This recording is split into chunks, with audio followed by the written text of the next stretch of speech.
మహేశ్వర బ్రహ్మార్పణమస్తు.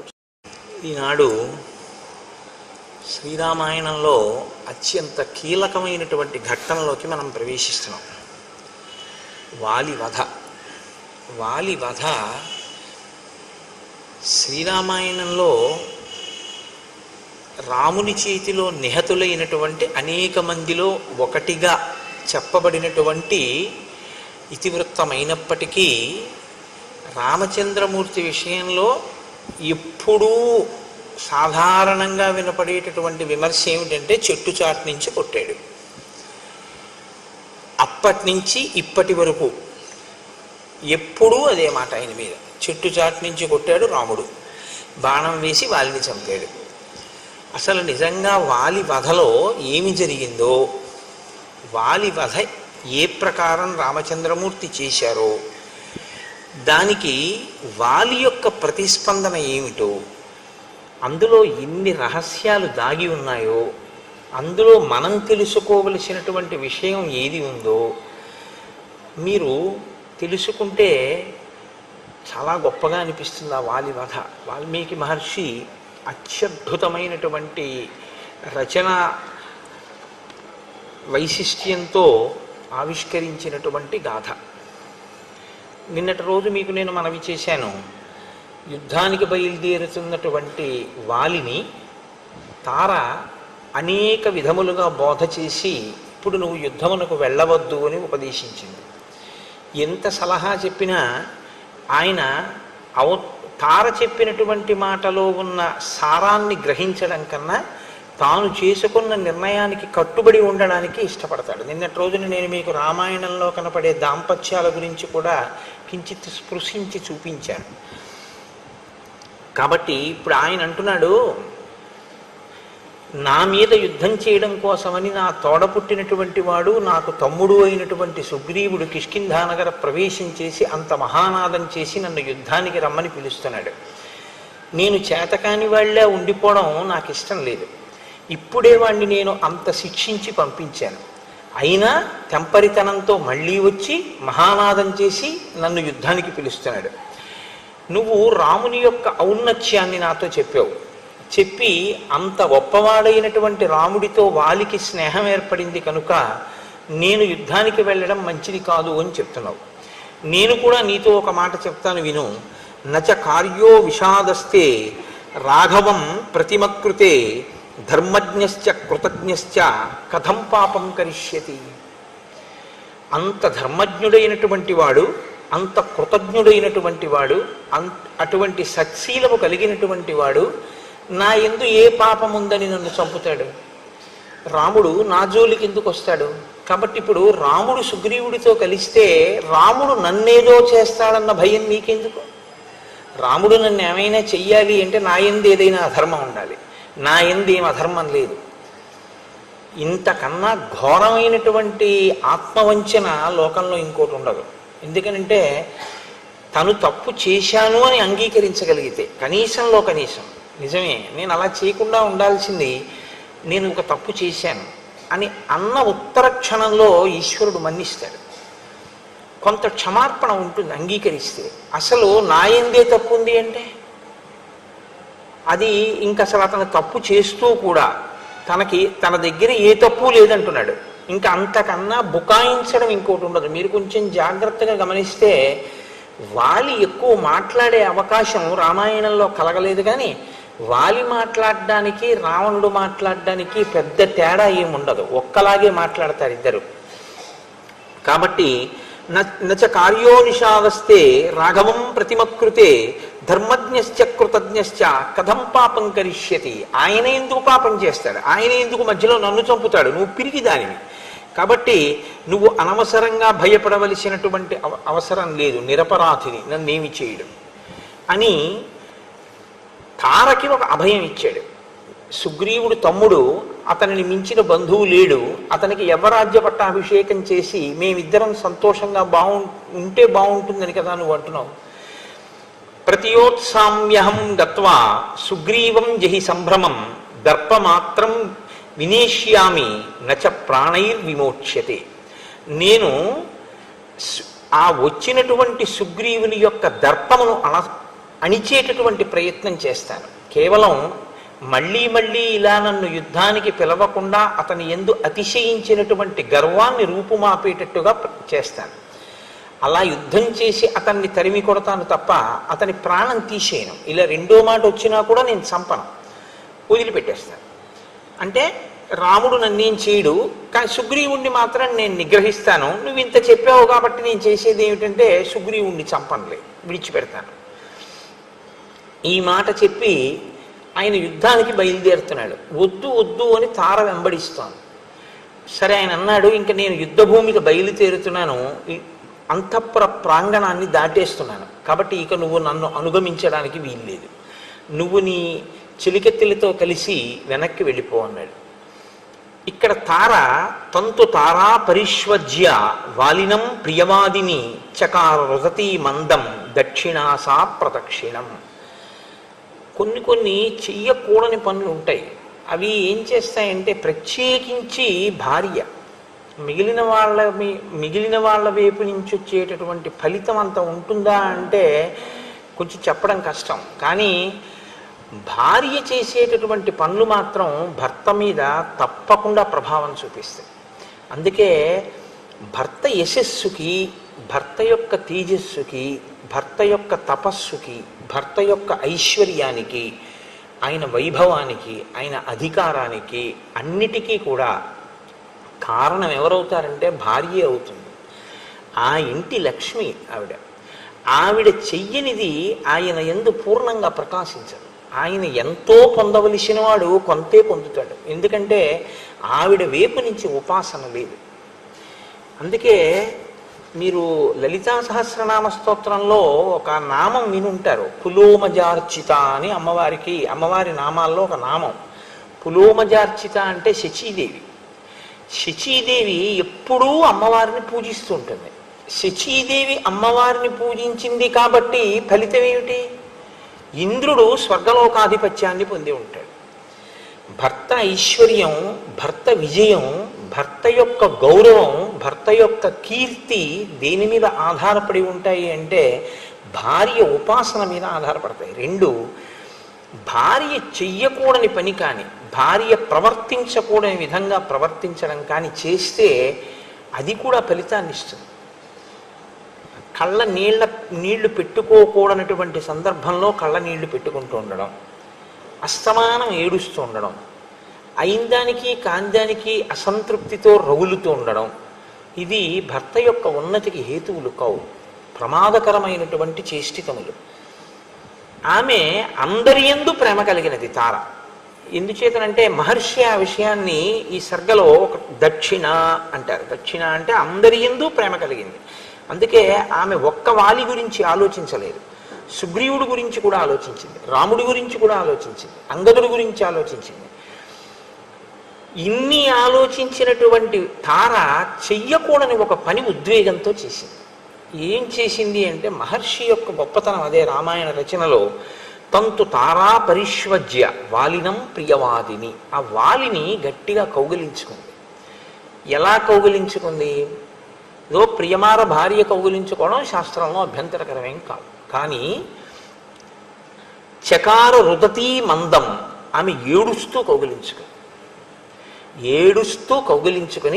ఏడుస్తూ ప్రదక్షిణం చేసింది. ఇది అత్యంత దుశ్శకునం. అలా భార్య ఏడుస్తూ భర్తకి ప్రదక్షిణం చేసి బయటికి పంపిస్తే ఇంకా మళ్ళీ ప్రదక్షిణం ఇంకొకసారి ఏడుస్తూ కదలని వాడికి. ఎందుకంటే చిట్ట చివరి ప్రదక్షిణం అదే కదా చేస్తారు, ఆ స్నానం చేయించేసిన తర్వాత. కాబట్టి కేవలం రాముడికే వినపడేటటువంటి ధ్వని కాదు, ఆ వింటినారి యొక్క ధ్వని కేవలం రాముడికే వినపడిందంటే వాలికి వినపడలేదు అనడానికి లేదు. అది తస్య జాతల ఘోషేణ త్రస్తాః పత్రరథేశ్వరాః ప్రదుద్రువు మృగాశ్చైవ యుగాంత ఇవ మోహితాః. మహర్షి అంటున్నారు, తస్య జాతల ఘోషేణ, ఆ వింటి నారికి టంకారము చేసి ఆ బాణమును తొడిగినప్పుడు వచ్చినటువంటి ధ్వని ఏదైతే ఉందో అది యుగాంతమునందు ప్రళయం చేసేటప్పుడు హరుడు రుద్రుడు చేసేటటువంటి శబ్దము ఎలా ఉంటుందో అటువంటి శబ్దము. ఇప్పుడు ఆ శబ్దమునకు ఏవి భయపడిపోయాయి అంటే పత్రరథీశ్వరాహ, పక్షులన్నీ భయపడిపోయాయి. వాటితో పాటు ప్రదుద్రువు మృగాశ్చైవ, అక్కడ ఉండేటటువంటి మృగములన్నీ కూడా భయపడ్డాయి అరణ్యంలో. ఇవన్నీ కూడా ఆ ధ్వని విని భయపడ్డాయి. మీరు చూడండి, ధ్వని రకరకాలుగా ఉంటుంది. తెలిసో తెలియకో గంట మోగిందనుకోండి, దేవతలు వస్తున్నారని గుర్తు. వాలి సంహారం చెప్పేటప్పుడు అనుకోకుండా ఘంటానాదం వినపడింది అంటే ప్రధాన ఘట్టం కాబట్టి రామచంద్రమూర్తి వచ్చి నిలబడ్డారు అని గుర్తు అనమాట. అది కాకతాళీయంగా అనుకోకుండా అలాంటివి జరుగుతాయి.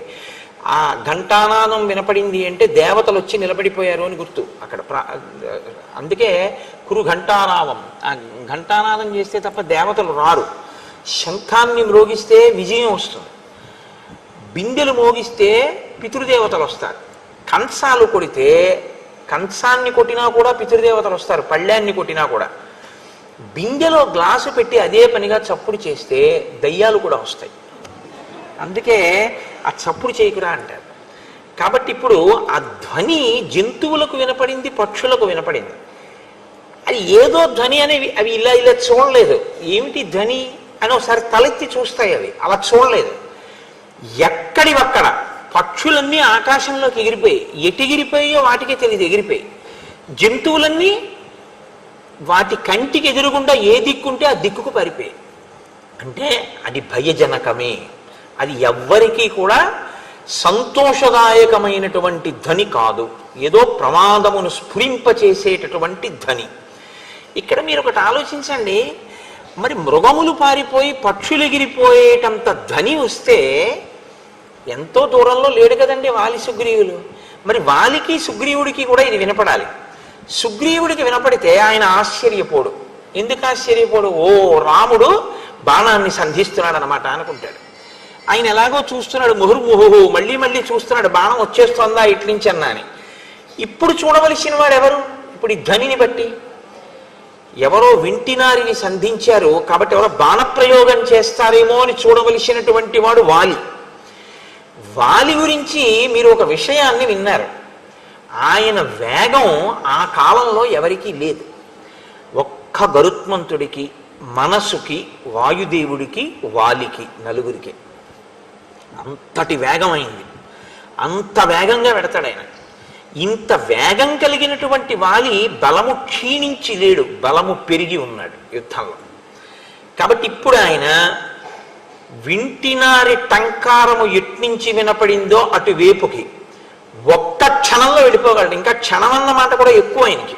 అంత తక్కువ దూరాన్ని ఆయన ఎగిరి వెళ్ళి పట్టుకోవడానికి ఆయనకి ఎంతోసేపు పట్టదు. అసలు ఇంకా విడిచిపెడుతున్న బాణాన్ని కూడా పట్టేసుకోగలడు విడిపోయి వేగంతో. అంత వేగం ఉన్నవాడు వాలి.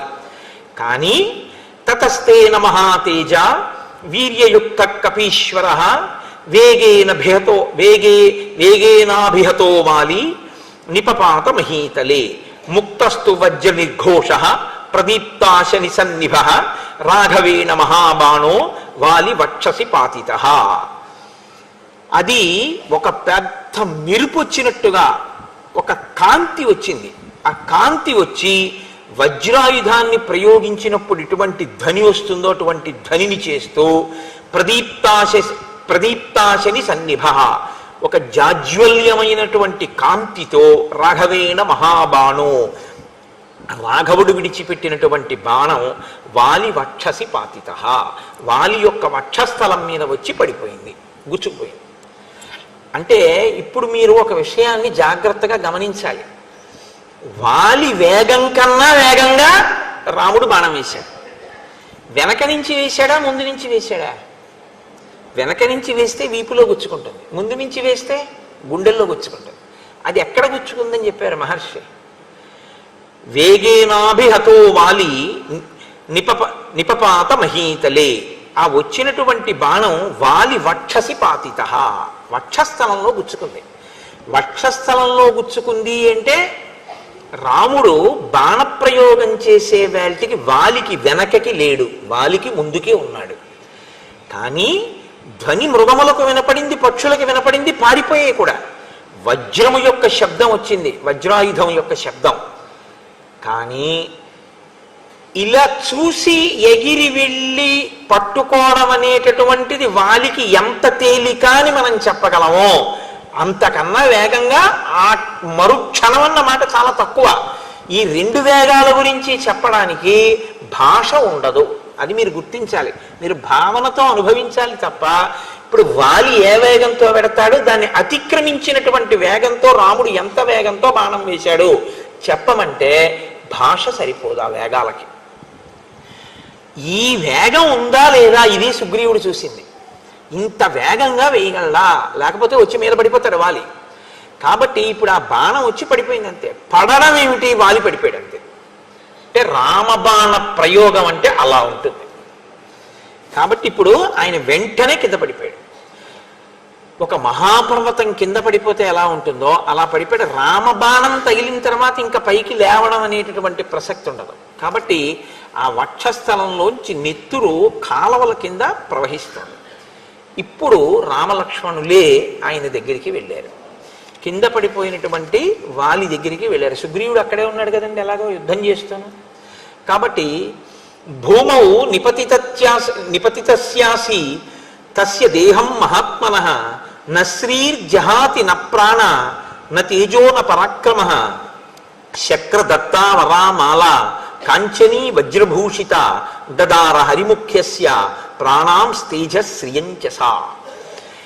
వాలి గుండెల్లో రామబాణం గుచ్చుకున్నప్పటికీ వాలి పరాక్రమం ఇంత తగ్గలేదు, వాలి తేజస్సు ఇంత తగ్గలేదు, వాలి యొక్క కాంతి ఇంత తగ్గలేదు, అలాగే ఉన్నాడు.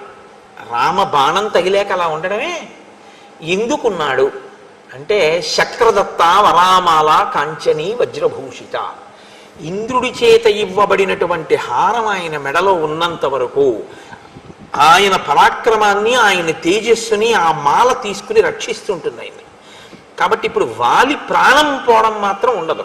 ఆ హారం ఎంతసేపు మెడలో ఉంటుందో అది కాపాడుతుంటుంది. కానీ ఇప్పుడు వాలి ఉండి మరణించిన వాడే. ఎందుకో తెలుసా అండి, బాణంతో లేవలేడు, బాణం తీస్తే బతకడు.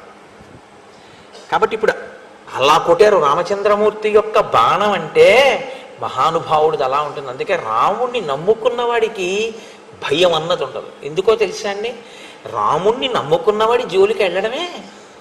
ఎక్కడ దాక్కుంటారు మీరు, ఎక్కడ దాక్కున్నా వచ్చి పడిపోతుంది అంతే. రామచంద్రమూర్తిని నమ్మిన వాడికి ప్రతి క్షణం రక్షణ కలుగుతూనే ఉంటుంది. అందుకే కాబట్టి ఇప్పుడు ఆయన భూమి మీద పడి ఉన్నాడు. దగ్గరకు వచ్చారు రామలక్ష్మణులు. వాళ్ళిద్దరి వంక చూశాడు. చూసి అన్నాడు, త్వం నరాధిపతే పుత్ర ప్రథిత ప్రియదర్శన కులీన సత్వసంపన్న తేజస్వి చరితవ్రత. మీరు ప్రియమైనటువంటి దర్శనము కలిగినటువంటి వారు, దశరథ మహారాజు గారి యొక్క పుత్రులు. కాబట్టి మీరు రాజులు, అటువంటి వారు సత్వసంపన్నులు, మంచి నడవడి కలిగినటువంటి వారు, తేజస్సు కలిగినటువంటి వారు. అటువంటి వారు నన్నిందికి ఇలా కొట్టారు అని అడిగాడు రాముణ్ణి. ఒక పెద్ద ఛార్జ్ షీట్ పెట్టాడండి రాముడి మీద. ఆయన పడిపోయి మీరు నేను అనుమానపడక్కర్లేదు, వాలే అడిగాడు. మనకి ఎన్ని అనుమానాలు ఉంటాయో అంతకన్నా ఎక్కువ అనుమానాలు అడిగాడు రామచంద్రమూర్తిని. పరాన్ముఖవధం కృత్వా కోను ప్రాప్తస్త్వయా గుణః యదహం యుద్ధ సంరబ్ధ తత్కృతే నిధనం గతః. నేను నీతో యుద్ధం చేయట్లేదు, ఇంకొకరితో యుద్ధం చేస్తున్నాను.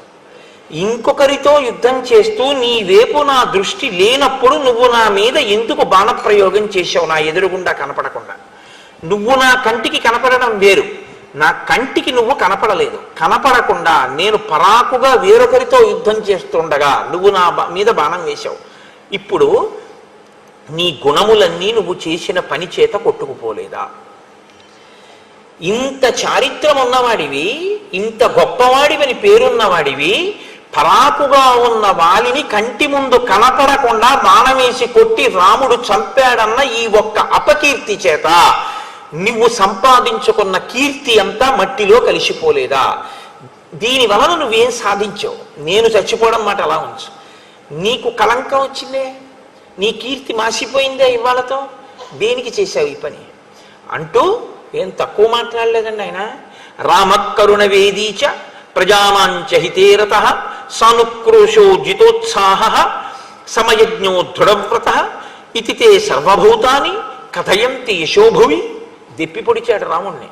ఓ, నీ గురించి సర్వభూతములు ఏమని చెప్తాయో తెలుసా? రామ కరుణవేదీచ, రాముడు చాలా కారుణ్యమూర్తి, ప్రజానాంచ హితేరత, అందరి యొక్క బాగోగుల్ని చూసేవాడు, సానుక్రోశో జితోత్సాహ, గొప్ప ఉత్సాహం ఉన్నటువంటి వాడు, దయామయుడు, సదాచార సంపన్నుడు, సమయజ్ఞో దృఢవ్రత, ఒక పని చేస్తాను అంటే విడిచిపెట్టనివాడు, ఇతితే సర్వభూతాని కథయంతి యశోభువి, నీ గురించి సర్వభూతములు ఇలా చెప్పుకుంటాయి. దాని వలన ఇలా చెప్పుకోవాలి అంటే నువ్వు ఇంత మంచి పనులు చేసి ఉంటే కదా చెప్తారు. నీకింత కీర్తి ఉంది, ఇంత కీర్తున్న వాడివి మరి ఇలాంటి పని ఎందుకు చేశావు? దమః శమః క్షమ ధర్మో ధృతి సత్యం పరాక్రమ పార్థివానాం గుణారాజన్ దండశ్చాప్యపరాధిషు. రాజు అనేటటువంటి వాడు ఇంద్రియ నిగ్రహం ఉండాలి, మనోనిగ్రహం ఉండాలి, ఓర్పు ఉండాలి, ధర్మం ఉండాలి, పట్టుదల ఉండాలి, సత్యం ఉండాలి, పరాక్రమం ఉండాలి, అపరాధం చేసినటువంటి వాళ్ళని శిక్షించేటటువంటి వ్యక్తిత్వం ఉండాలి. కానీ నువ్వేం చేశావు? అపరాధం చేసిన వాళ్ళని శిక్షిస్తాడయా? సుగ్రీవుడితో స్నేహం చేసుకున్నాడు అని నా భార్య చెప్పింది. నేనేమన్నానో తెలుసా? యుద్ధానికి బయలుదేరే ముందు, నేనేం తప్పు చేశానని నన్ను శిక్షిస్తాడు అని నేను ధైర్యంతో వచ్చాను, నువ్వు నిన్ను శిక్షించవని. నువ్వేం చేశావు? నా ఎదురుగుండా నిలబడకుండా బాణం వేసి కొట్టావు. మరి నువ్వు తప్పు చేయలేదా? తార చెప్పిన మాట నేను వినకుండా వచ్చినందుకు నేను నీ మీద పెట్టుకున్న నమ్మకం వమ్మైపోయింది. నా ప్రాణం తీసావేమో కానీ నీ కీర్తికి కళంకం రాలేదా? తాను ఎన్ని తప్పులు చేసినా రామచంద్రమూర్తి వంటి ధర్మమూర్తితో మాట్లాడడానికి నాకు అసలు అర్హత ఉందా లేదా అని కూడా చూసుకోవడం చేత కాకపోయినా అధిక్షేపించి మాట్లాడడం మాత్రం బాగా వస్తుంది, అహంకారం. కాబట్టి ఇప్పుడు అంటున్నాడు, నత్వాం వినిహితాత్మానం ధర్మధ్వజం అధార్మికం జానే పాప సమాచారం తృణై కూపమివావృతం. నువ్వు ధర్మాత్ముడు అని పేరు పెట్టుకున్నటువంటి పరమ అధర్మాత్ముడివి, పచ్చగడ్డి చేత కప్పబడినటువంటి లోతైన నుయ్యివి. తెలియక ఎవరైనా అటు వస్తే పచ్చగడ్డి అని అందులో పడిపోతారు. నీవు పాపముతో కూడినటువంటి నడవడి ఉన్నవాడివి, నశించిపోయినటువంటి బుద్ధి కలిగినటువంటి వాడివి. ఇవాళ నీకు సరి అయినటువంటి బుద్ధి లేదు. శతాం వేషధరం పాపం ప్రచ్ఛన్నమివ పావకం.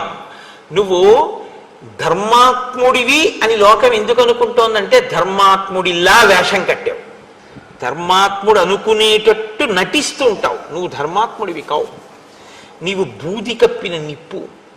తెలియక నిన్ను ముట్టుకున్న వాళ్ళు కాలిపోతారు, నువ్వు ధర్మాత్ముడివి అనుకున్నవాడు నశించిపోతాడు తప్ప నువ్వు నిజానికి ధర్మాత్ముడివి కావు అంటూ నన్ను ఎందుకు చంపావు? పరాన్ముఖుడనైన నా మీద బాణం వేశావు. విషయేవాపురేవాతే యదా పాప కరోమ్యహం నచతాం అవజానీచ కస్మాత్ త్వం హంసకిల్బిషం. నేను నీ ఊరికి రాలేదు, నేను నీ పురంలో లేను, నేనే పాపము చేయలేదు, నేను నిన్ను అవమానించలేదు, నేను నీ గురించి ఒక్క మాట మాట్లాడలేదు. ఏ కారణానికి మన ఇద్దరి మధ్య శత్రుత్వం ఉంది?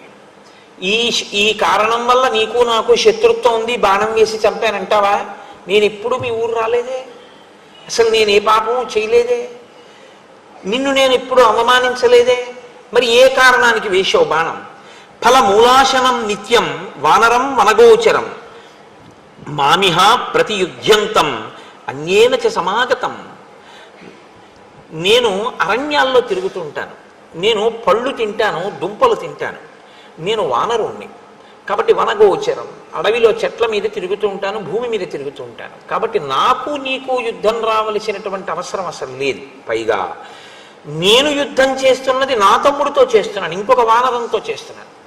అప్పుడు నరుడవైనటువంటి నువ్వెందుకు జోక్యం చేసుకున్నావు? నువ్వు దేనికి బాణం వేశావు నా మీద? సామదానం క్షమా ధర్మ సత్యం ధృతి పరాక్రమౌ పార్థివానాం గుణా రాజన్ దండశ్చాప్యపరాధిషు.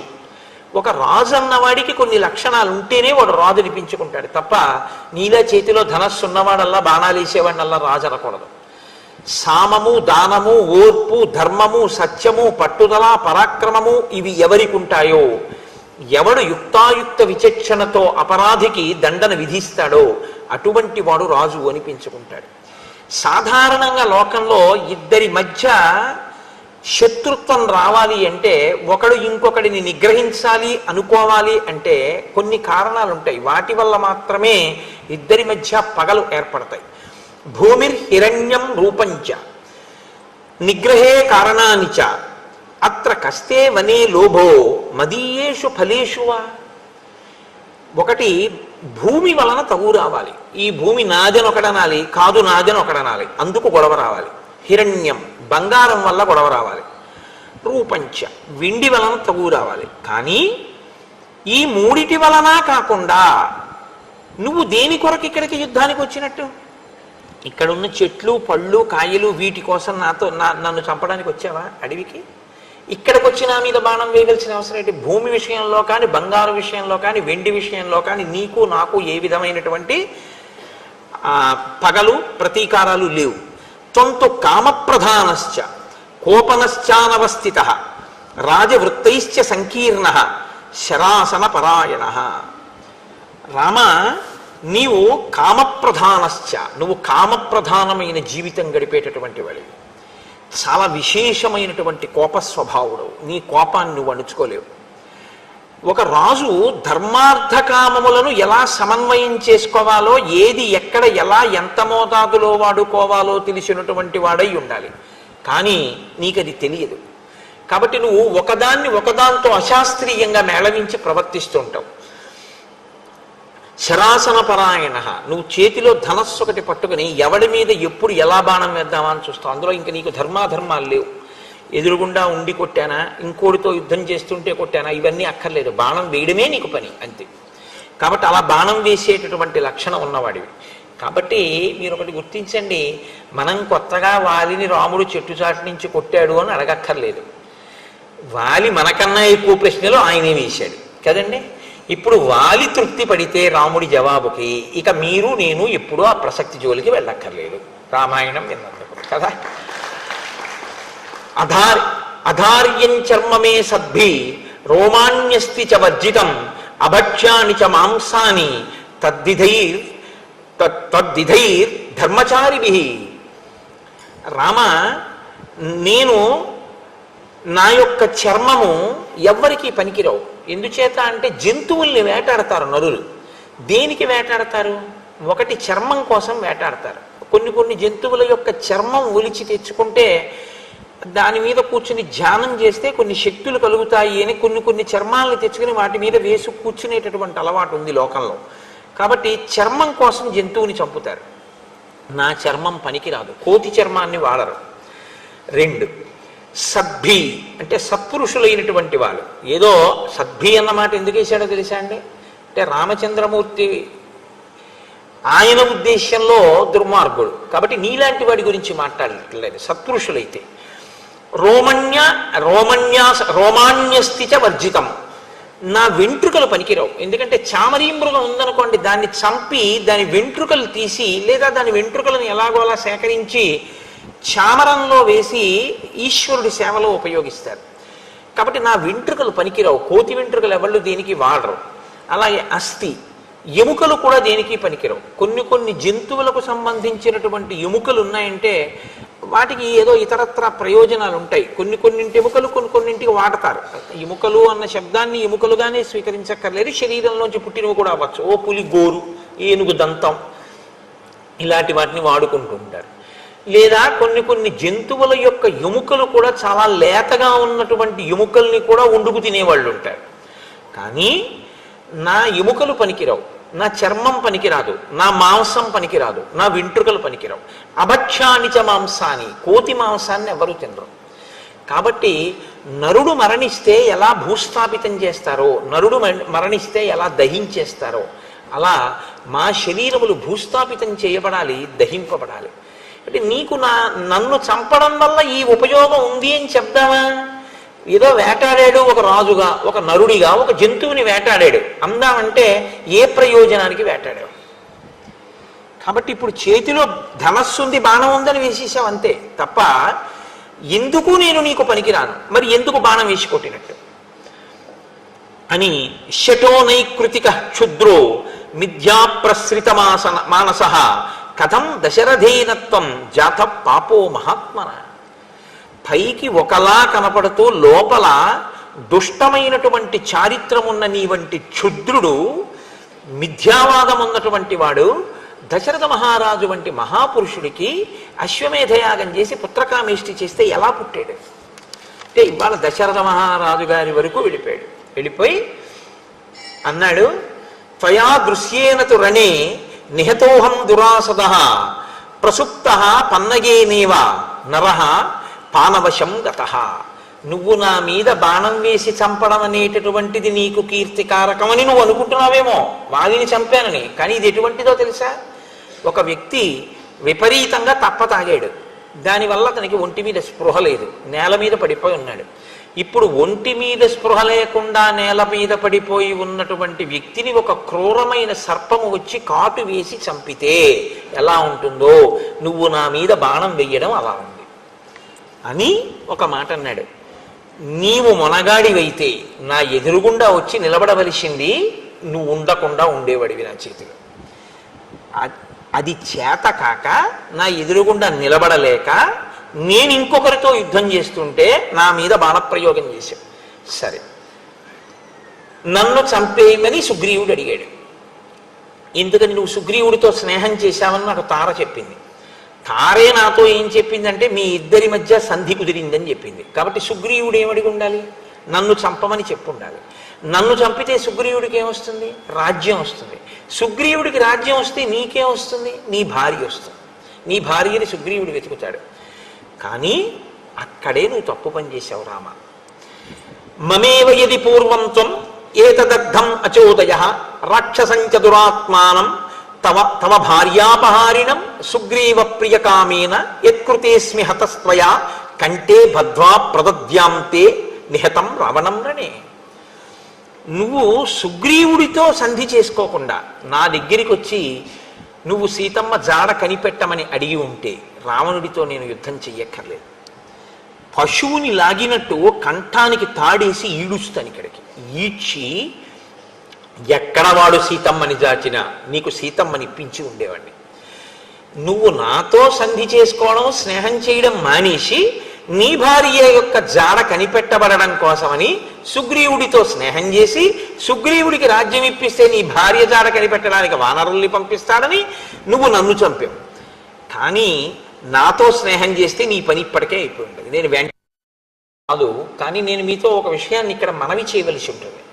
కిష్కింధకాండలో చెప్పని ఒక రహస్యాన్ని వాల్మీకి మహర్షి ఉత్తరకాండలో చెప్పారు. ఉత్తరకాండలో ఉన్న కొన్ని విషయాల్ని మీరు తీసుకుని రామాయణంలో అక్కడక్కడ అనుసంధానం చేసుకోకపోతే ఒక పరిపూర్ణత రాదు. ఒకానొకప్పుడు వాలి సంధ్యావందనం చేసుకోవడం కోసమని దక్షిణ సముద్రానికి వెళ్ళాడు. ఆయన దక్షిణ సముద్రం నుంచి ఇతర సముద్రాలకు ఎగురుతాడు. అదే సమయంలో రావణాసురుడికి ప్రతిరోజు ఎవరో ఒకరితో యుద్ధం కావాలి. అందుకని రావణాసురుడు కిష్కింధా నగరానికి వచ్చాడు. తార తండ్రి అంతఃపురంలో ఉన్నాడు. ఆయన వచ్చి ఎరా వాలి ఎక్కడున్నావు, బయటికి రాని నిన్న దుందుభిని చూశారుగా, వాళ్ళ ఆ పరిస్థితి అలాగే ఉంటుంది. నువ్వు బయటికి రా, యుద్ధం చేస్తాన్నాడు. ఎప్పుడు? ప్రాతకాలంలో. ఏం చెయ్యాలి అప్పుడు?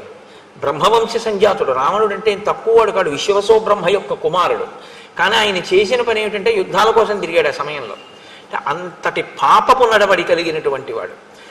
వాలిని యుద్ధానికి పిలిస్తే తార తండ్రి బయటికి వచ్చి అన్నాడు, ఎలాగో వాడు వస్తే నువ్వు బతకవు కదా, వాడు వచ్చేస్తాడు సంధ్యావందనం చేసుకుని, ఈలోగా ఈ లోకాన్ని చూడాలా, ఈ జగత్తుని, మళ్ళీ వాడు వస్తే చూడడానికి ఉండదు, చంపేస్తాడు నిన్ను అని. అక్కడ ఎముకల కుప్పలు చూసావా, నీలా వచ్చి పిలిచిన వాళ్ళవి అవన్నీ, ఇప్పుడు నీవి చేరుతాయి అందులోకన్నాడు. అంటే వీడు అలా కాదు, నేను ఇప్పుడు చెయ్యాలి యుద్ధం అన్నాడు. ఓ నీకు చచ్చిపోవడానికి అంత తొందరగా ఉందా అన్నాడు ఆయన. ఆయన అన్నాడు, అంత తొందరగా చచ్చిపోతానంటే దక్షిణ సముద్రానికి వెళ్ళు, సంధ్యావందనం చేస్తున్నాడు, అక్కడ చంపేస్తాడు నిన్ను అన్నాడు. అంటే ఎంత ధైర్యమో చూడండి. అసలు వాలి తన జీవితంలో ఓడిపోయింది లేదు. వాలి జీవితంలో ఓటమి మరణం ఒకసారి రాముడి చేతిలోనే, అప్పటి వరకు వాలికి ఓటమి తెలియదు. అటువంటి రాత్రుం పగళ్ళు ఆయన విరామం లేకుండా గోలభుడన్న రాక్షసుడితో 15 సంవత్సరములు అనుకుంటాను యుద్ధం చేశాడు. అసలు రాత్రింపవాళ్ళు యుద్ధం చేసి చంపాడు. అంతటి పరాక్రమవంతుడు వాలంటే. కాబట్టి దక్షిణ సముద్రానికి వెళ్ళు, నీ తీట తీరిపోతుంది అన్నాడు. దక్షిణ సముద్రంలో ఈయన అర్ఘ్యం ఇవ్వడానికి నిలబడున్నాడు. వెనక నుంచి రావణుడు వెనక నుంచి వెళ్ళి పట్టేసుకుందాం వాలినని పిల్లిలో అడుగులు వేసుకుంటూ వస్తున్నాడు. ఆయన చూడనే చూశాడు. ఆయన ఇంతకన్నా పరాగ్గా ఉంటాడు. ఎందుకంటే ఓ 10 మందిని చంపినవాడు చాలా జాగ్రత్తగా ఉండాలి కదండి. ఎలా పడుకుంటాడు? అందరిలా పడుకోవడానికి ఉండదు. 100 మంది కాపలా ఉంటే ఆయన పడుకోవాలి కదా. కాబట్టి ఇప్పుడు ఎవడొస్తారో అని వాలికి అనుమానమే. ఆయనది ఇదే జాతకం కదా. మరి నేను ఆయన చూసుకుంటున్నాడు వెనక్కి. ఈయన వస్తున్నాడు చేతులు చాపి. ఓహో వస్తున్నాడు రోయని ఆయన చూడనట్టు ఊరుకున్నాడు. ఈయన దగ్గరికి వచ్చిన తర్వాత ధ్వనిని బట్టి పసిగట్టాడు. వచ్చాడు అమాంతం చెయ్యి వెనక్కేసి ఆ భుజం కింద నుంచి చెయ్యి పెట్టి దగ్గరికి లాక్కుని చంకలో పట్టుకున్నాడు. పట్టుకుంటే రావణుడి వెంట రావణుడు మంత్రులు ఉన్నారు. వాళ్ళకి ఆకాశగమన విద్య తెలుసు, వాళ్ళు ఆకాశంలో ఎగురుతారు.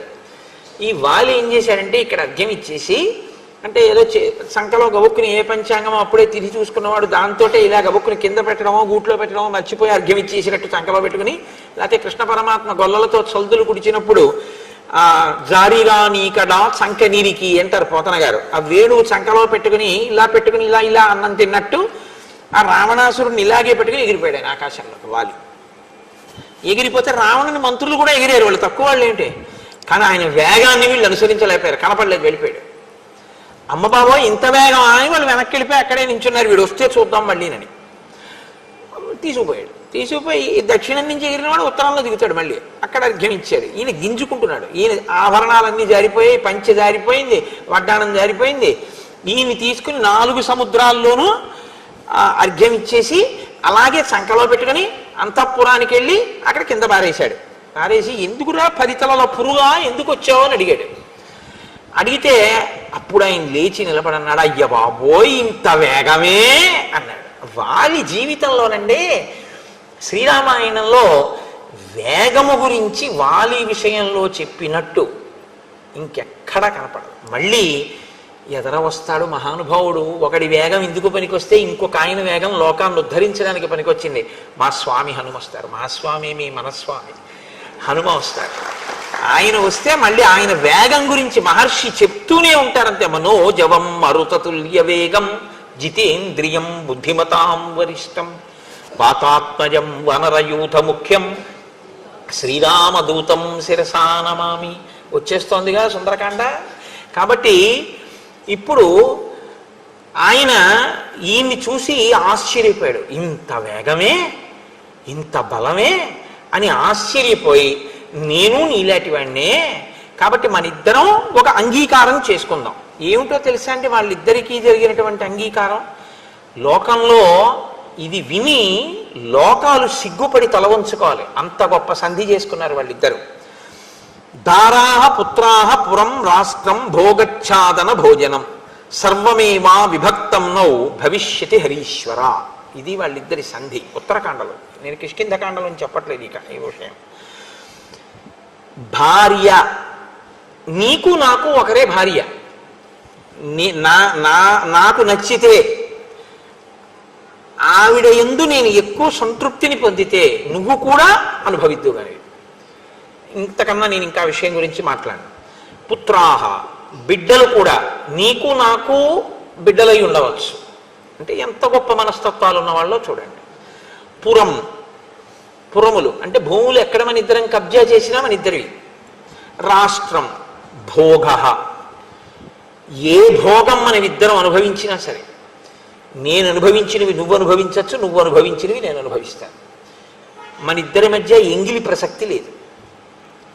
ఆచ్ఛాదన, ఆచ్ఛాదన అంటే నీడ, మనం అనుభవించేటటువంటి అంతఃపురాదులు. భోజనం, మనం తినేటటువంటివి. వీటి విషయంలో ఒకరు అనుభవించినటువంటివి రెండవ వారు కూడా అనుభవించవచ్చు. కాబట్టి ఈమె నా భార్యయే అన్న ప్రసక్తి ఏమి ఉండదు. మన ఇద్దరికీ భార్యే ఇక నుంచి. కాబట్టి అలా మనం అనుభవిద్దాం. ఇంతకన్నా నేను దీని మీద పెద్ద ప్రత్యేకంగా వివరణ చేయవలసిన అవసరం లేదు, మీ అందరూ ప్రాజ్ఞులు. అయితే మీరు ఒకటి ఆలోచించండి, ఇది ఎంత గొప్ప మనస్తత్వం అంటే నా ఉద్దేశంలో ఉత్కృష్టమైన అని కాదు, ఎంత నీచ ప్రవృత్తి ఉన్నటువంటి ఇద్దరు పురుషులు కలిసి చేసుకునేటటువంటి సంధో మీరు ఆలోచించుకోండి. అంటే వాళ్ళ దృష్టిలో ఒక స్త్రీకి ఉండే గౌరవం అంతే. ఒక రామచంద్రమూర్తి దృష్టిలో స్త్రీ అంటే ఒక కన్నతల్లి, ఆయన దృష్టిలో స్త్రీ అంటే పరాశక్తి. రావణుడి దృష్టిలో, వాలి దృష్టిలో ఒక స్త్రీ అంటే అలా ఉంటుంది. వాళ్ళిద్దరూ అనుభవించడమే ప్రధానంగా ఉన్నవాళ్ళు. ఇంతటి పరమ నీచుడు రావణుడితో ఇటువంటి సంధి ఉన్నవాడు ఎన్ని పాపకర్మలు చేసి ఉంటాడో, ఎంతమంది ఆడవాళ్ళని చెరపట్టి ఉంటాడో, లేకపోతే మాయావితో ఒక స్త్రీ విషయంగా గొడవ ఉంది అని మహర్షి ఎందుకు చెప్తారు అంటే, అతని దృష్టిలో పడి భోగించాలని కోరుకోవడమే అంతే. అతని బలం ఎందుకు పనికొస్తుందంటే అతను దాన్ని అనుభవిస్తాడంతే.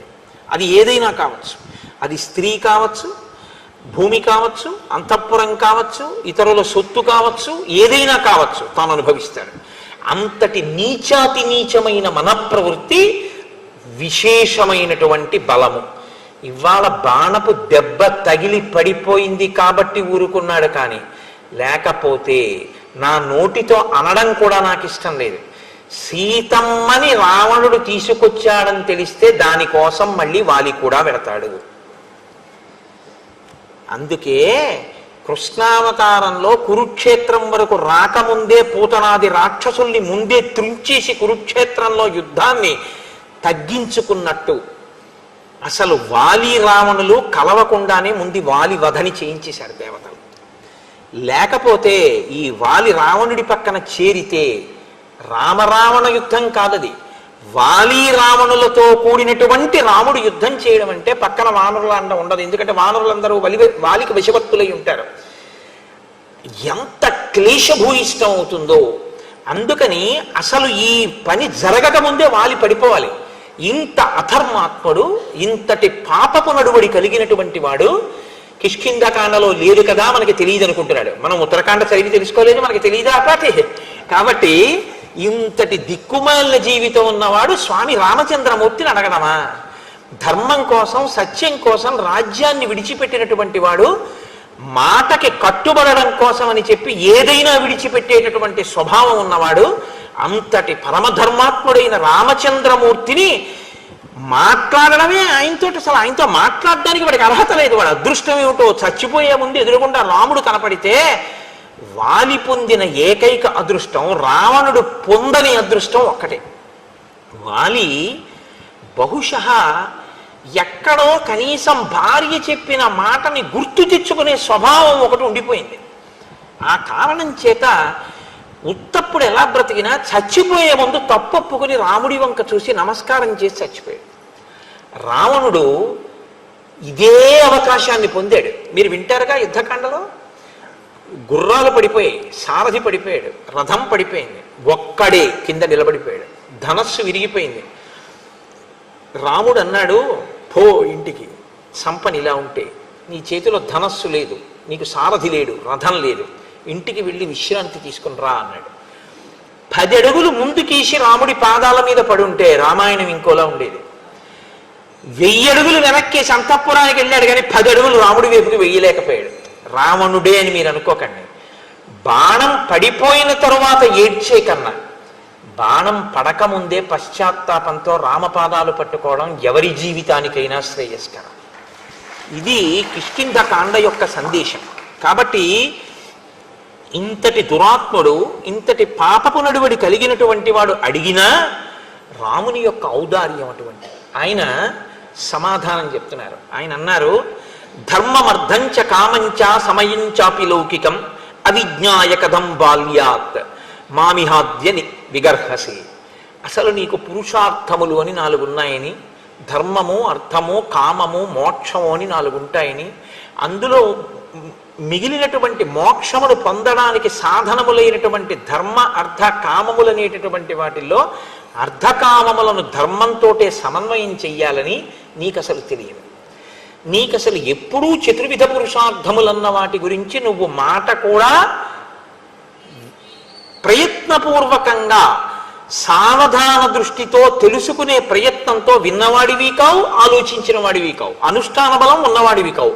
నీకు ధర్మం గురించి ఏం తెలుసని మాట్లాడుతున్నావు? నువ్వు ధర్మం గురించి ప్రశ్నలు వేస్తున్నావు. అపృష్టా బుద్ధి సంపన్నాన్ వృద్ధాన్ ఆచార్య సమ్మతాన్ సౌమ్య వానరచాపల్యాత్ కిం మాం వక్తుమిహిచ్చసి.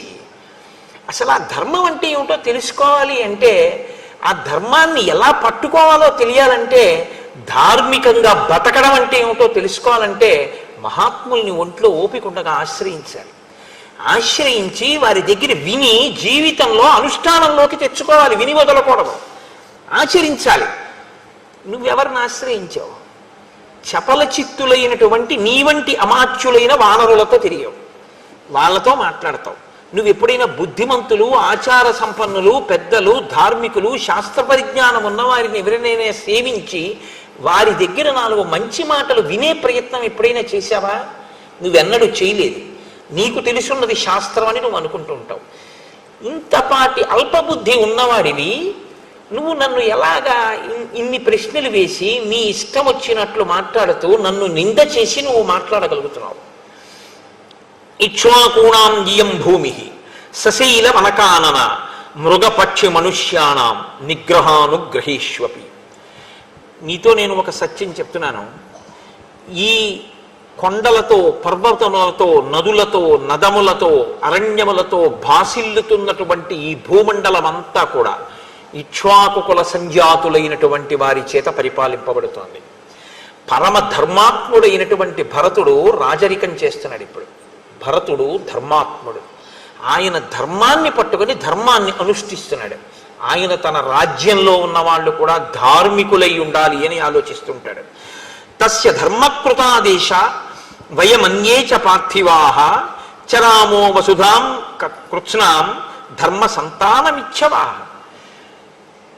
నేను ఈ అరణ్యంలో తిరుగుతున్నది భరతుడు ఏం కోరుకుంటున్నాడో, ధర్మము మధ్యలో ఎక్కడ తెగిపోకుండా ప్రవహించాలి, ధర్మము అనుష్ఠింపబడాలని రాజైన భరతుడు ఏది కోరుకుంటున్నాడో అది అందరి చేత అనుష్ఠింప చెయ్యడం ప్రయోజనంగా కూడా పెట్టుకుని తిరుగుతున్నవాడిని తప్ప ఏదో ఉబుసుపాద 14 ఏళ్ళు అడవిలో తిరిగితే అయిపోతుందని తిరుగుతున్నవాడిని కాను. అందుకే ఋషులకి అభయం ఇచ్చాడు అంటే ధర్మం కోసమే. క్షాత్రధర్మం అయింది. ధర్మము యొక్క కొనసాగింపు యందు నేను అనురక్తి ఉన్నవాడను. ప్రభువు ధర్మమునందు అనురక్తి ఉన్నవాడు. ఆయనది భూమి. ఇక్కడ ఉన్న మృగ పక్షి సమస్త జాతులు ధర్మమును అవలంబించేటట్లుగా చూడడం మా హక్కు, మా అధికారం. నువ్వు నీది ధర్మమా, నీది ధర్మమా, నీది ధర్మమా అని నన్ను ఎన్నో ప్రశ్నలు వేశావు. జ్యేష్ఠో భ్రాత పితా చైవ యస్య విద్యాం ప్రయచ్చతి తయస్తే పితరో జ్ఞేయ ధర్మ్యే పదిహి వర్తనిహ. ధర్మాలకన్నిటికీ అలవాలమైనటువంటి ధర్మం లోకంలో తనకన్నా ముందు పుట్టినటువంటి అన్నగారు ఎవడుంటాడో ఆయన, తనకి జన్మనిచ్చినటువంటి తండ్రి గారు ఎవరుంటారో ఆ తండ్రి, విద్య చెప్పినటువంటి గురువు గారు ఎవరుంటారో, విద్య చెప్పిన గురువు కన్నా ఉపదేశం చేసిన గురువు ఇంకా ఎక్కువ. ఎందుకో తెలుసా అండి? వాచక గురువు, సూచక గురువు, బోధక గురువు, పరమ గురువు, నిషిద్ధ గురువు అని గురువులు 5 రకాలుగా ఉంటారు. ఇందులో నిషిద్ధ గురువుని పక్కన పెట్టేయండి. ఎందుకంటే నిషిద్ధ గురువు గురువైనా చెయ్యకూడని పనులు నేర్పుతాడు, ఉగ్రమైన ఉపాసనలు అవిని. కాబట్టి అది పక్కన పెట్టండి. నలుగురిలో మళ్ళీ చాలా పెద్ద స్థాయి ఎవరిదంటే పరమ గురువుది. పరమ గురువు అంటే మన ఎదురుగుండా ఉన్నారా లేదా మనం చూడం. ఆయన పాదుకలు చాలని ఆయన ఉన్నారు. ఆయన పాదుకలే మా అహంకారాన్ని అణచి మంచి పనులు చేయిస్తున్నాయని ఆయనకి స్తోత్రం చేసి మనం ఏదైనా మొదలు పెడతాం. వారిని పరమ గురువులు అంటారు. భారతీ తీర్థ మహాస్వామి వారికి ప్రతిరోజు మనం ఇక్కడ ప్రార్థన చేసి మీ అనుగ్రహంతో మేము ఈ కార్యక్రమం చేస్తున్నాం అని మొట్టమొదట గురుపాదుకల మీద పుష్పములు సమర్పించి నకర్మణాన ప్రజయా ధనేన త్యాగే నైకే అమృతత్వమానసో అంటూ ఆయన వైభవాన్ని స్తోత్రం చేసి ఆ గురు పరంపర యొక్క గొప్పతనాన్ని ఒక్కసారి మనసులో స్మరించుకుని ఆ పరంపరలో వచ్చినటువంటి వారు మీరు శంకరాచార్య స్వరూపులు, అభినవ విద్యాతీర్థ స్వామి వారి కరకమల సంజాతులు, వారి చేతుల మీదుగా వారి చేతులనబడేటటువంటి కమలములలోంచి ఉద్భవించిన వారు, అంటే వారి చేత ఎన్నో మార్లు మీ భుజము తట్టబడి సుశిక్షితమైనటువంటి బుద్ధి కలిగినటువంటి వారు, గురువుల యొక్క అనుగ్రహమును పొందినటువంటి వారు, వారి చెయ్యి మీ తల మీద పెడితే హస్తమస్తక సంయోగం చేత గురువుల యొక్క పరిపూర్ణమైన తేజస్సుని మీలోకి ప్రవహింపచేసుకున్నవారు, లోకమునకు ఆచార్య స్థానములో కూర్చుని మర్యాద నేర్పినవారు, మీ పాదుకలు పై శరీరాన్ని ఎలా తొక్కి ఉంచుతాయో అలా మాలోని అహంకారము ప్రబలకుండా మేము ఈశ్వరునకు గురువునకు విధేయులమై ఉండి మా జన్మ సార్థకత పొందడానికి మీ ఉపదేశము మీ పాదుక మాకు శిరోధార్యమై మమ్మల్ని నడిపిస్తోంది అని పూనికతో వెళ్ళి పాదాల మీద ఆ పాదుకల మీద మనం పుష్పాలు వేసి కార్యాన్ని మొదలు పెడతాం. కాబట్టి అటువంటి గురువు ఎవరున్నాడో ఆయన కూడా తండ్రియే. తండ్రి స్థాయి గురువుది. పరమ గురువు అంటే ఆయన, బోధక గురువు అంటే మంత్రోపదేశం చేసినవారు, సూచక గురువు అంటే చిన్నతనంలో విద్య నేర్పినవారు, వాచక గురువు. సూచక గురువు అంటే ఒక ఆశ్రమానికి వెడితే ఈ ఆశ్రమంలో నియమాలు ఇలా ఉంటాయండి, మీరు ఇలా ఉండవలసి ఉంటుంది అని నియమం చెప్తారు. ఆశ్రమంలో ఉంటే మీ ఇష్టం వచ్చినట్లు మీరు ఉండకూడదు. ఆశ్రమ నియమావళి కనుక్కోవాలి. కనుక్కుని దాని ప్రకారం మీరు అక్కడ ప్రవర్తించవలసి ఉంటుంది. ఇది చెప్పేవారిని సూచక గురువు అంటారు. కాబట్టి ఈ గురువులలో మళ్ళీ పరమ గురువు వచ్చినప్పుడు బోధక గురువు కూడా నమస్కారం చేస్తారు. బోధక గురువు, సూచక గురువు, వాచక గురువుల్లో విద్య నేర్పినవాడు, మంత్రోపదేశం చేసినవాడు కూడా తండ్రి స్థాయిని పొందుతారు. అందుకే మంత్రోపదేశం చేసినటువంటి గురువు గారు శరీరాన్ని వదిలిపెట్టేస్తే ఉపదేశం పొందిన వారిది కొడుకు స్థానమే. వారు వెళ్ళి గయలో శ్రాద్ధం పెట్టడానికి అధికారం ఉంటుంది. కొడుకు ఎలా చేస్తాడో శిష్యులు అలా చేస్తారు గురువు గారికి. కాబట్టి అందుకే శిష్యులు మాత్రమే గురువు గారికి గండపిండేరం వేస్తారు, ఇంకొకళ్ళు వేయకూడదు. ఎందుకు వెయ్యకూడదు అంటే గండపిండేరం దేనికి వేస్తారండి? ఎడం పాదానికి వేస్తారు. ఎందుకు వేస్తారో తెలుసా? ఈ పాదం ఎంతకాలం తిరుగుతుందో ఈ భూమి మీద ఆ పాదం ఆయన ఆయుర్దాయానికి సూచన. ఎడం వైపు గుండెకాయ ఉంటుంది. ఆయన గుండె ఎంతకాలం కొట్టుకుంటుందో, ఆ గుండె కొట్టుకోవడానికి ఆయన ఊపిరి ఎంతకాలం తీస్తారో అంతకాలం ఆయన మాట్లాడతారు. ఆయన ఎంతకాలం మాట్లాడతారో అంతకాలం ఆయన మా అభ్యున్నతికి సంబంధించిన భగవత్ సంబంధాన్నే చెప్తూ ఉంటారు.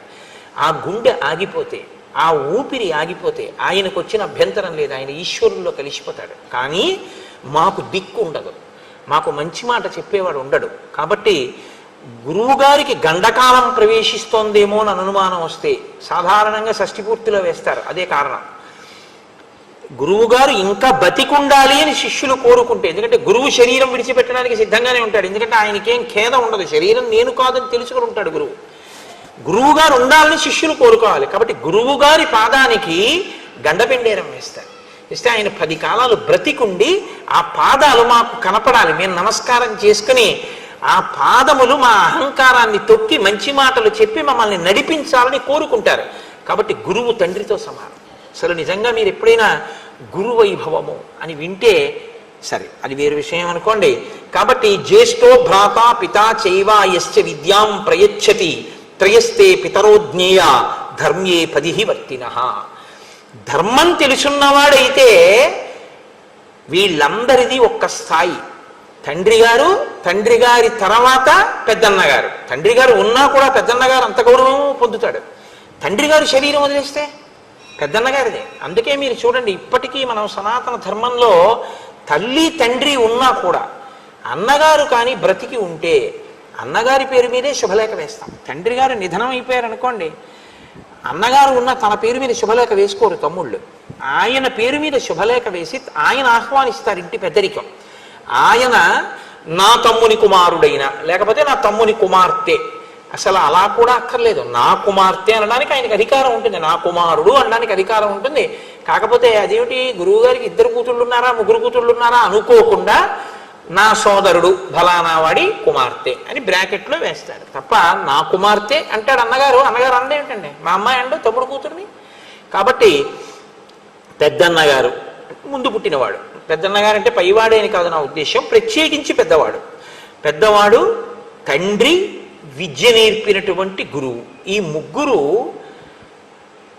తండ్రితో సమానమైన స్థాయిలోనే ఉంటారు. కాబట్టి ఇప్పుడు నువ్వు సుగ్రీవుడికి ఎవరు? తండ్రి. తండ్రి కొడుకుని ఎలా చూడాలి? ఎంత ప్రేమగా చూడాలి? కొడుకు భార్య నీకేమవుతుంది? కోడలవుతుంది. నువ్వేం చేసావు? నువ్వు ధర్మం గురించి నన్ను అడుగుతున్నావు. ఇంకింతకన్నా వాలి నోరు ముయ్యడానికి ఏం కావాలండి జవాబు? ఆయన అన్నారు, యవీయాం ఆత్మన పుత్ర శిష్యశ్చాపి గుణోదిత పుత్రవత్తే త్రయశ్చింత్య ధర్మశ్చేదత్ర కారణం. ధర్మము కారణముగా ధార్మికమైన దృష్టితో చూసినప్పుడు తమ్ముడు, అన్నగారి వైపు నుంచి మాట్లాడినప్పుడు ఒక అన్నగారికి తన తమ్ముడు, తన కడుపున పుట్టిన కొడుకు, తనని అనువర్తించేటటువంటి శిష్యుడు, ఈ ముగ్గురు ఎంతో భేదం ఉండదు. ముగ్గురిని ఒక్కలాగే చూస్తాడు. తన కొడుకెంతో తన శిష్యుడంతే, తన శిష్యుడెంతో తన తమ్ముడంతే. తమ్ముడు, శిష్యుడు, కొడుకు ముగ్గురు సమానం. ముగ్గురిని సమానంగా అన్నగారు చూడాలి. తండ్రి లేనప్పుడు పెద్దన్నగారిని తండ్రిలా తమ్ముడు చూడాలి. సుగ్రీవుడు చూశాడా లేదా? చూశాడు. నువ్వు దుందుభిని చంపడానికి వెడితే చచ్చిపోయావు అనుకున్నాడు, అందుకని ఉదకక్రియ చేశాడు. ఉదకక్రియ చేశాడు అంటే నమ్మాడు చచ్చిపోయావని. చెప్పలేదు మంత్రులతో, చచ్చిపోయావని కూడా చెప్పలేదు. బాధ తన కడుపులో పెట్టుకున్నాడు. వాళ్ళు గుచ్చి ప్రశ్న వేసి రాజ్యం ఇచ్చారు. తన భార్య రుమతో నువ్వు చచ్చిపోయావు అనుకుంది కాబట్టి చనిపోయాడు అనుకుంటే అన్న భార్య తమ్ముడిని స్వీకరించచ్చు. సంధ్యావందనం చేసే మానవ జాతిలో నీ భార్య తార నీతో కూడింది కాబట్టి సుగ్రీవుని యందు దోషం లేదు. నీ భార్య అతనితో కూడిన ఆయన భార్య రుమతో ఆయన రాజ్యాన్ని స్వీకరించి పాలన చేశాడు. నువ్వు బతికున్నాను అని తిరిగి వచ్చావు. అన్నయ్య పట్టాభిషేకం అయిపోయిందని ఖైదు చేశాడా? కిరీటం పాదాలకి తగిలేటట్టు వంగి నమస్కరించి, అన్నయ్య రాజ్యం తీసేసుకో, నేను యువరాజుని, నన్ను మన్నించు, నాకు తెలియదు అన్నయ్య నువ్వు బ్రతికున్నట్టు అని చెప్పాడు. తండ్రిగా ఉండవలసిన నువ్వు జరిగిన పరిస్థితిని తెలుసుకుని నువ్వు పట్టాభిషేకం చేసుకుని నువ్వు తారతో, ఎందుకంటే నువ్వు బ్రతికొచ్చావు అని తెలిసిన తర్వాత తార మళ్ళీ నీ పక్కకు వచ్చేయచ్చు. మీ జాతిలో అది దోషం కాదు. తార నీ పక్కకి వెళ్ళిపోయి రుమ సుగ్రీవుడి పక్కకి వెళ్ళిపోతే ధర్మం నిలబడి ఉండేది. సుగ్రీవుడి వైపు నుంచి దోషం లేదు. సుగ్రీవుడు నిన్ను ప్రార్థన చేశాడు, నువ్వేం చేశావు?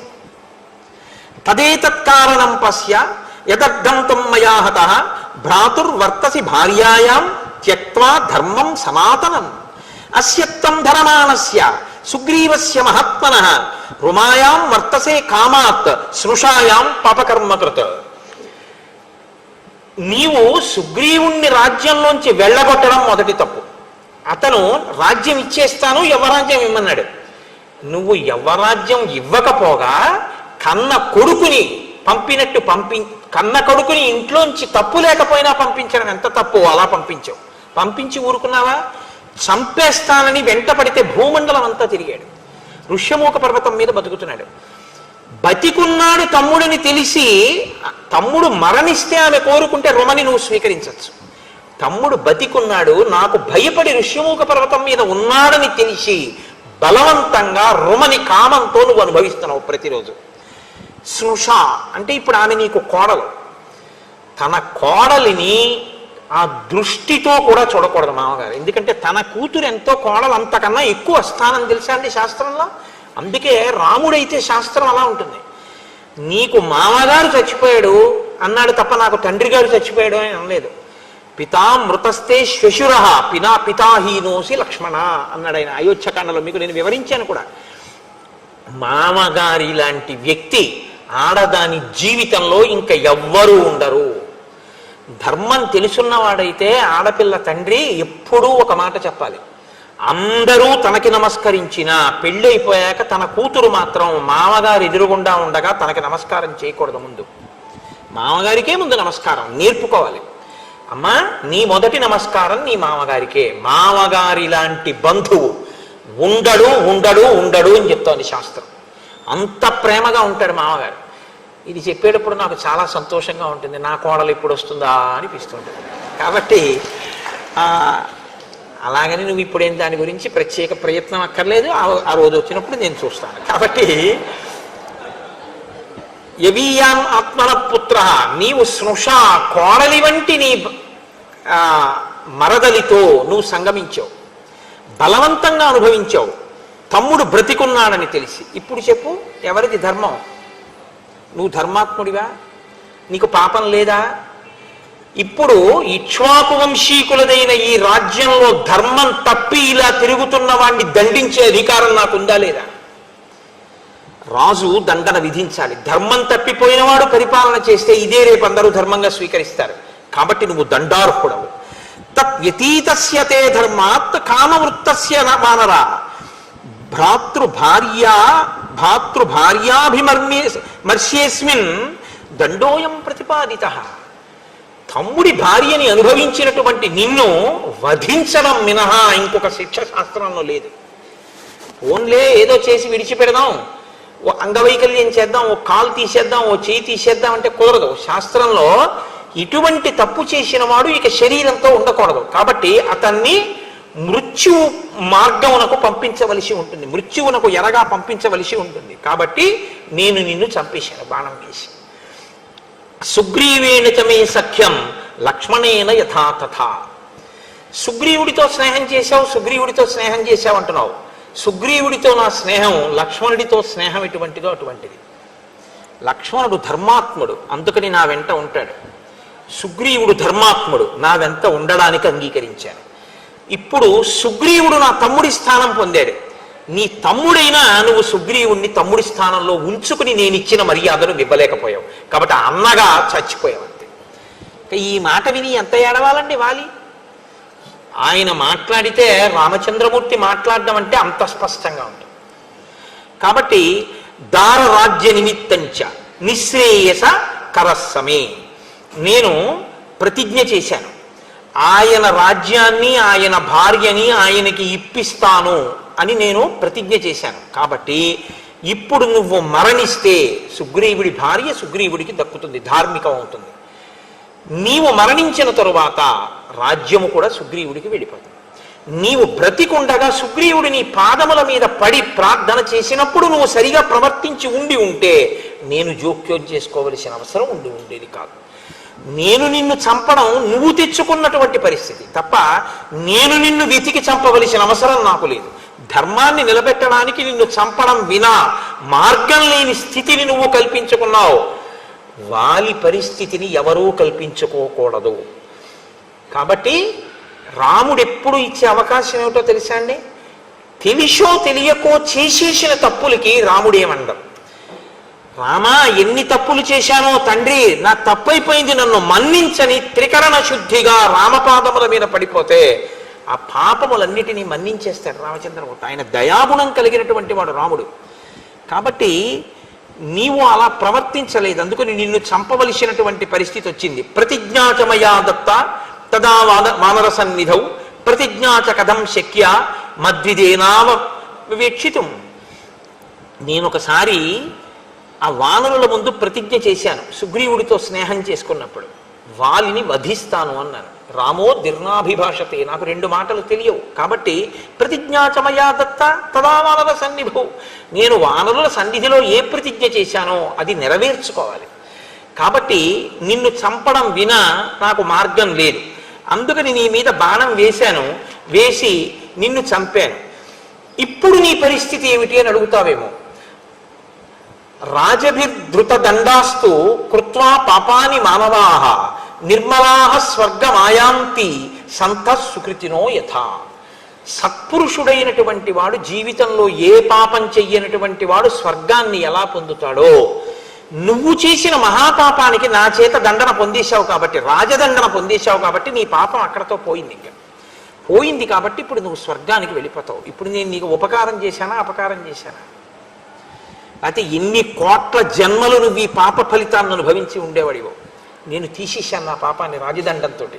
నా బాణం వల్ల నీకు ఆ పాపం పోయింది. కాబట్టి ఇప్పుడు నువ్వు స్వర్గానికి వెడుతున్నావు. ఎలా వెడుతున్నావో తెలుసా? పరమ సాధు పురుషుడు, పరమ భక్తి తత్పరుడు ఎలా వెడతాడో అలా వెడతావు. నువ్వేమన్నావు? నువ్వు పరాన్ముఖుడిగా ఉండగా ఎవరితోనో యుద్ధం చేస్తున్నప్పుడు నేను చాటు నుంచి నీ మీద బాణం వేశాను, అది తప్పని నువ్వు అన్నావు. ఇప్పుడు నేను నీకు ఆ ధర్మం చెప్తాను విను. నమే తత్ర మనస్తాపో నమన్యుర్హరి యూధప వాగురాభిశ్చ పాశైశ్చ కోటైశ్చ వివిధైర్నరాహ. మనుష్యులు వేరు, జంతువులు వేరు. మనుష్యుడు మనుష్యుడితో యుద్ధం చేసేటప్పుడు ఉండే ధర్మం వేరు, మనుష్యుడు జంతువుని వేటాడేటప్పుడు ఉండే ధర్మం వేరు. జంతువుతో చేసేది యుద్ధం అనరు, వేట అంటారు. జంతువుని వేటాడతారు, మనిషిని వేటాడరు, మనిషితో యుద్ధం చేస్తారు. అందుకే మనిషిని వేటాడరు కనుక మనిషి వెన్ను చూపిస్తే ఊరుకుంటారు. మనిషి ఆయుధం కింద పడిపోతే చంపరు, మనిషి నిద్రపోతుంటే చంపరు, మనిషి పరాకుగా ఉంటే చంపరు, మనిషి అన్నం తింటూ ఉంటే చంపరు, మనిషి భార్యతో కలిసి సుఖభోగంలో ఉంటే చంపరు. అదే జంతువు నిద్రపోతున్నా చంపేస్తారు, జంతువు పరాకుగా ఉన్నా చంపేస్తారు, జంతువు పరిగెడుతున్నా బాణం వేసి చంపుతారు. ఎందుకంటే జంతువుని చంపేటప్పుడు వేట, మనిషిని చంపేటప్పుడు యుద్ధం. యుద్ధానికి ధర్మం వేరు, వేటకి ధర్మం వేరు. అందుకే మనిషిని పట్టి చంపేటప్పుడు వల వేసి పట్టుకోరు, పాశం వేసి లాగి చంపకూడదు, కపటంతో చంపకూడదు. జంతువుని చంపేటప్పుడు వల వేసి పట్టుకోవచ్చు, పాశం వేసి పట్టుకోవచ్చు, కపటంతో పట్టుకోవచ్చు, నిద్రపోతున్నప్పుడు పట్టుకోవచ్చు, నిద్ర లేచి ఉండగా పట్టుకోవచ్చు, మేత మేస్తుండగా కొట్టచ్చు, పారిపోతున్నప్పుడు కొట్టచ్చు, నిలబడినప్పుడు కొట్టచ్చు, పడుకున్నప్పుడు కొట్టచ్చు.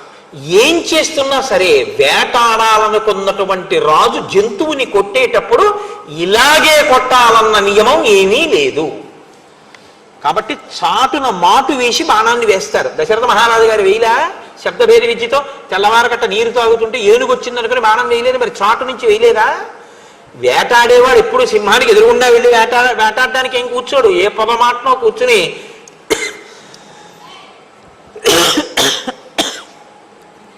సింహం వచ్చింది అనుకుంటే వెంటనే సింహం మీద బాణప్రయోగం చేస్తారు. అంతేగాని ఆ సింహానికి ఎదురుగుండా వచ్చి యుద్ధం చేయాలని నియమం లేదు.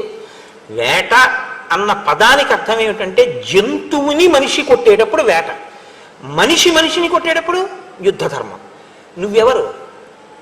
వానరుడివి, నేనెవరు? నరుణ్ణి. నువ్వు జంతువు, నేను నరుడు.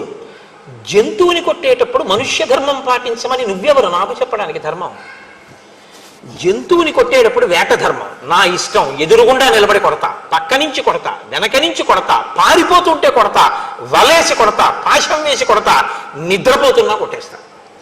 ఎందుకు కొట్టేస్తానంటే నువ్వు జంతు శరీరంలో ఉన్నావు, నేను మనుష్య శరీరంలో ఉన్నా. ఇక్కడ యుద్ధ ధర్మం వర్తించదు. నీకు ధర్మాధర్మములు నీకు తెలియవు. అసలు నీకు ధర్మాధర్మాలు తెలిస్తే నీ కోడలు వంటి నీ మరదలితో నువ్వు సంగమించేవాడివే కాదు. అసలు ఏ ధర్మమో నీకు తెలియదు, ఏ ధర్మమో తెలుసుకుందామని నువ్వు ప్రయత్నించలేదు. నీకు తెలిసిన ధర్మం ఒక్కటే, నీకు పశుధర్మం ఒక్కటే తెలుసు. నీకు ఒంట్లో కండ కావరం ఉంది కాబట్టి ఆ దాంతో నువ్వు వెళ్ళి నీకేం కావాలంటే అది అనుభవించావు. ఆ పాపం అనుభవించవలసిన రోజు వచ్చింది, నా చేతి బాణంతో తెగటారిపోయావు. కాబట్టి చాట్నించి కొట్టావు, పరాముఖుడవై కొట్టావు. నేనెవరితోనో యుద్ధం చేస్తుంటే కొట్టావంటాయేంటి? నాకు నేను పొందవలసిన ధర్మాన్ని, నేను పాటించవలసిన ధర్మాన్ని నేను ఎవరి పట్ల పాటించాలో అది మానేసి నీ పట్ల నేను పాటించాలి ధర్మాన్ని చెప్పడానికి నువ్వెవరు? శాస్త్రం ఏది చెప్పిందో అది ధర్మం, నువ్వు చెప్పింది ధర్మం కాదుగా. తత్ శాస్త్రం ప్రమాణంతే, శాస్త్రము ప్రమాణం. ఇదే నేను మీతో మనవి చేసేది. రాముడు ఎప్పుడు మాట్లాడినా శాస్త్రమే మాట్లాడతాడు, తన సొంత నిర్ణయాలు చెప్పడు రాముడు. ధర్మాన్ని నిర్ణయించినది శాస్త్రాలు నిర్ణయించాయి, స్మృతులు నిర్ణయించాయి. ఆ స్మృతులు నిర్ణయించినప్పుడు క్షత్రియులకి వేట ధర్మాన్ని నిర్ణయించాయి, యుద్ధ ధర్మాన్ని నిర్ణయించాయి. వేట ధర్మం జంతువుల పట్ల, యుద్ధ ధర్మం సాటి మనుష్యుల పట్ల. ఇప్పుడు నేను ఒక జంతువుని వేటాడేటప్పుడు పరాముఖంగా ఉండగా కొట్టానా, ఎదురుగుండా కొట్టానా, పారిపోతే కొట్టానా? ఇవేవి నాకు అధర్మాన్ని తీసుకురావు. కాబట్టి నీవు నన్ను ఇలా కొట్టామేమని అడిగేటటువంటి అధికారమే నీకు లేదు. అసలు ధర్మం అన్న మాట ఎత్తే అధికారం నీకు లేదు. నువ్వు చాలా ధర్మాత్ముడమైనట్టు మాట్లాడుతున్నావు. కారణం ఏమిటో తెలుసా? నీకేమీ తెలియకపోవడమే కారణం. ఏవముక్తస్తు రామేణ వాలి ప్రవ్యధితో భృజం నదోషం రాఘవే దధ్యౌ ధర్మేధిగత నిశ్చయ ప్రత్యుమాచుతతో రామం ప్రాంజలిర్ వానరీశ్వర. ఈ మాటలు విన్నట్ట వాలి రెండు చేతులు ఎత్తి కన్నీటితో నమస్కారం చేసేట. అయ్యా, నేను ఎంత తప్పు మాట్లాడానో నాకు అర్థమైంది.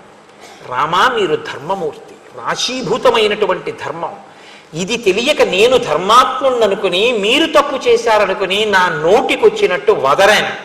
అయినా మీరు మహానుభావుడు కాబట్టే మీరు ఒక మాట అన్నారు, నీ మీద నాకు కోపము లేదు, నువ్వు చచ్చిపోయావని నాకు బాధ లేదు, నా కర్తవ్యం పూర్తయింది అన్నారు.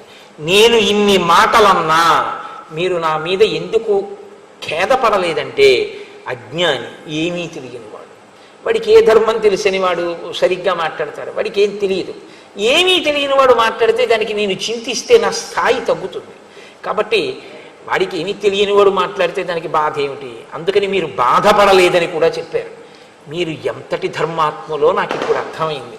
కాబట్టి అంజలి ఘటించి మీకు నమస్కరిస్తున్నానని ఒక్కసారి రామచంద్రమూర్తికి సాంజలి బంధకంగా నమస్కరించి ఆయన ధర్మాన్నంతటినీ శ్లాఘించారు. అది రామానుగ్రహం అంటే. కాబట్టి ఇప్పుడు ఎంతో సంతోషించారు. అని తత్రాపి కలు మే దోషం కర్తుం నహసి రాఘవ, రాఘవ నన్ను క్షమించండి, నేను ఇలా పరిధి దాటి మాట్లాడినందుకు మీరు నన్ను క్షమిస్తే నా పాపాలన్నీ ఇక్కడితో సమసిపోతాయి, నేను సంతోషంగా ఊర్ధ్వలోకాలకి వెళ్ళిపోతాను అని.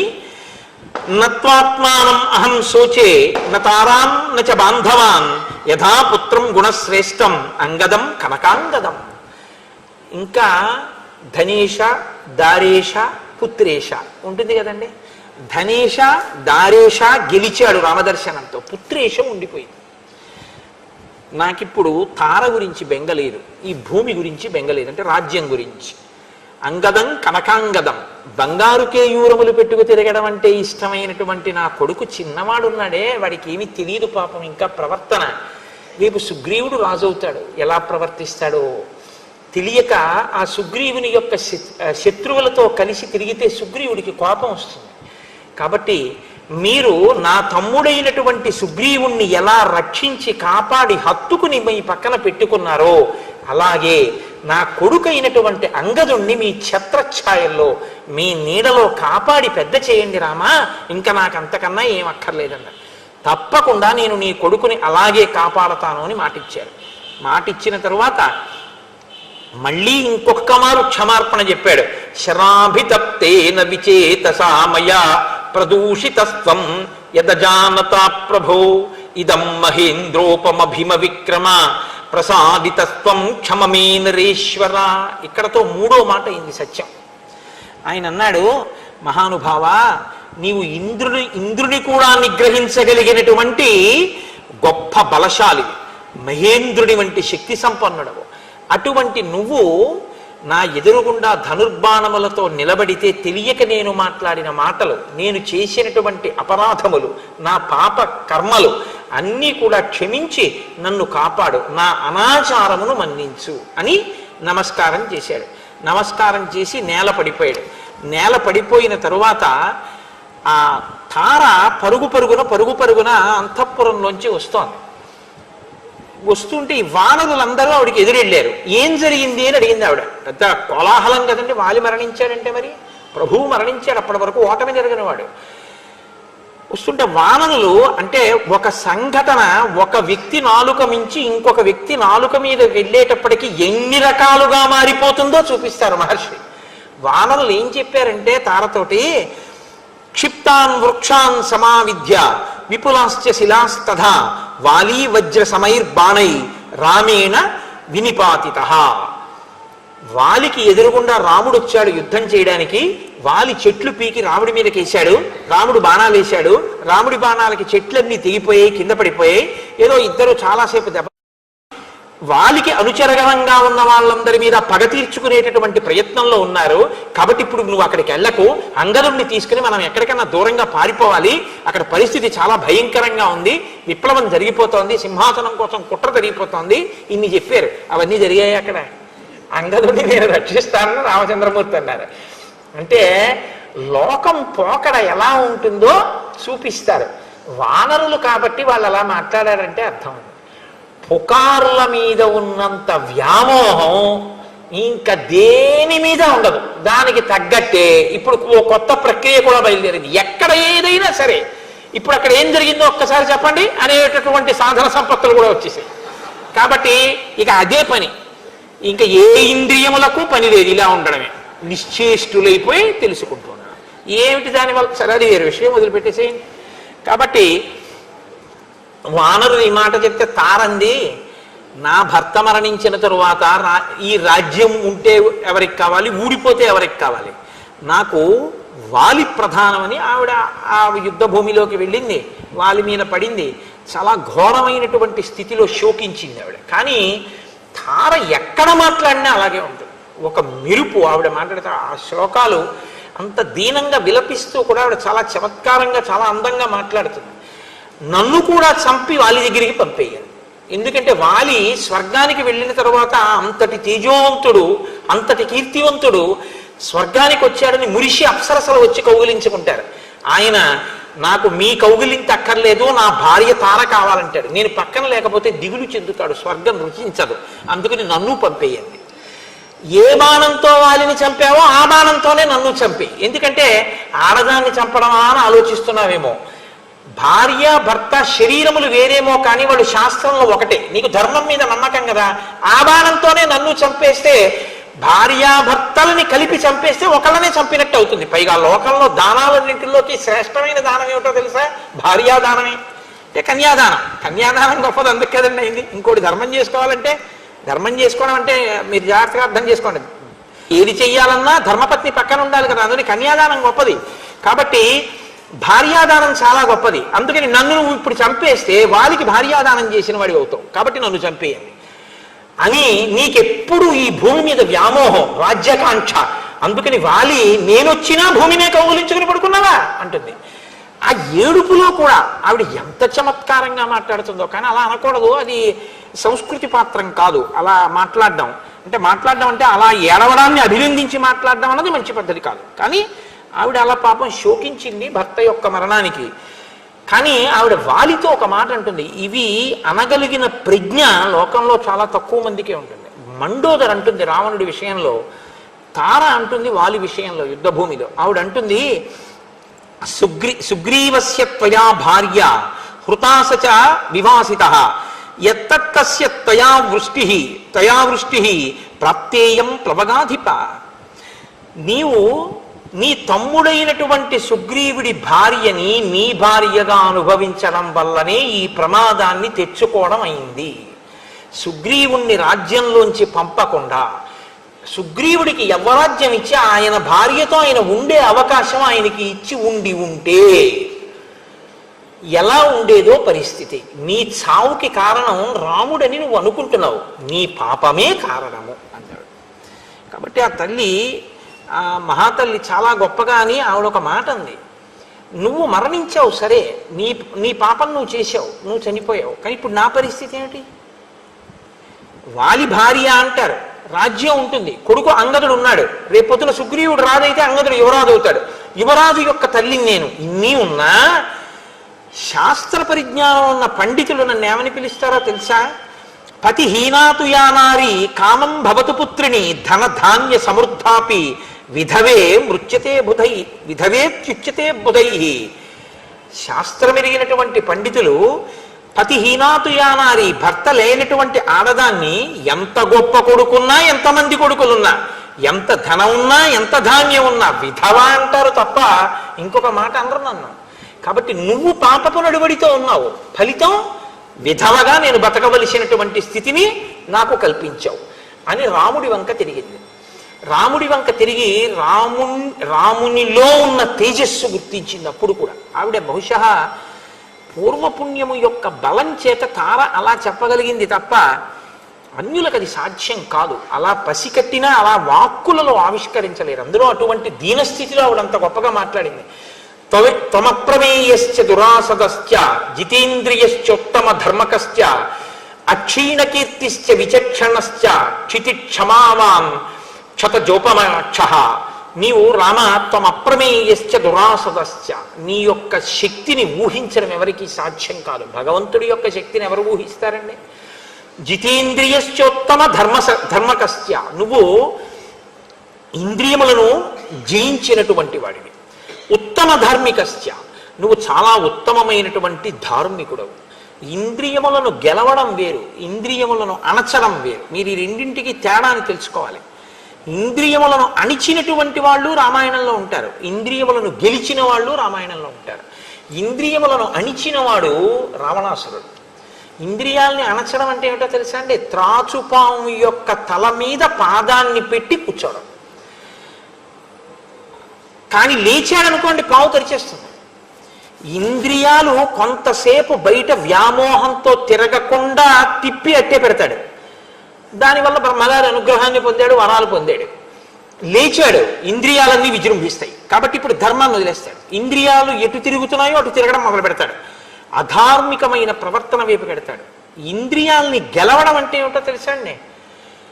తాను ధార్మికంగా అనుభవించకూడదు అన్న సుఖం తన కన్నుల ముందు కనపడి తనని కోరుకున్నా తాను ఆ సుఖాన్ని అనుభవించాడు. ఎందుకంటే శాస్త్రం అంగీకరించాలి కనుక. ఆయన ఇంద్రియముల యందు కానీ మనస్సు యందు కానీ వికారము కలగదు. అలాంటి వాడు ఇంద్రియములను గెలిచినవాడు. కాబట్టి జితేంద్రియశ్చోత్తమ ధార్మికశ్చ, నువ్వు ఇంద్రియములను గెలిచినటువంటి వాడివి, ఉత్తమమైనటువంటి ధార్మికుడివి.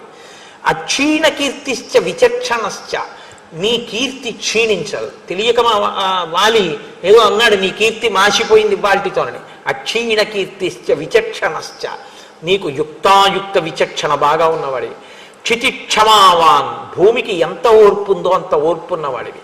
క్షత జోపమాక్ష, ఎరుపు జీరలు తేరి రక్తం ఎలా ఉంటుందో అటువంటి కందులు ఉన్నటువంటి వాడివి, అంత అందగాడివి. త్వమాప్త బాణాసన బాణపాణి మహాబల సంహననోపపన్న మనుష్య దేహాభ్యుదయం విహాయ దివ్యేన దేహాభ్యుదయేన యుక్త. నువ్వు ఆ ధనస్సు పట్టుకుని బాణాలు తూణీరం కట్టుకుని ఇలా నిలబడితే తార వచ్చేటప్పటికి ఆయన దాని మీద వాలి ఉన్నాడు ఇలాగా ఆ ధనస్సు మీద. నువ్వు నిలబడితే నీ అవయవ సంఘాతముందే, నీ శరీరంలో అవయవాల యొక్క పొందిక, దాన్ని చూస్తుంటే అది ఒక మనుష్య శరీరానికి ఉండేటటువంటి అవయవముల యొక్క పొందిక కాదు, అది దేవతల యొక్క శరీరపు కాంతులు నీ శరీరపు కాంతులలో కనపడుతున్నాయి.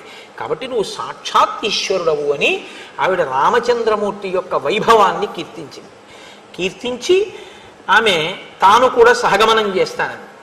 లోకంలో ఒక పోకడ ఒకటి ఉంటుంది.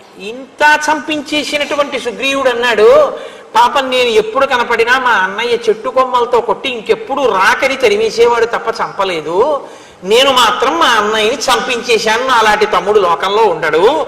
ఇప్పుడు చనిపోతున్నటువంటి అన్నయ్యని చూసిన తరువాత నాకు ఎంత మాత్రమూ కూడా ఈ రాజ్యాన్ని తీసుకోవాలని లేదు. అందుకని ఋష్యమూక పర్వతం మీదకి వెళ్ళిపోయి కందమూలాలు తింటూ ఉంటాను, అక్కడే ఉంటాను, అంగదుడికి రాజ్యం ఇచ్చేయండి, అన్నయ్యని చంపి పాపం మూట కట్టుకున్నాను, తారావిలాపం చూస్తే నా హృదయం కదిలిపోతోంది అన్నాడు. చిత్రం ఏమిటో తెలుసా అండి?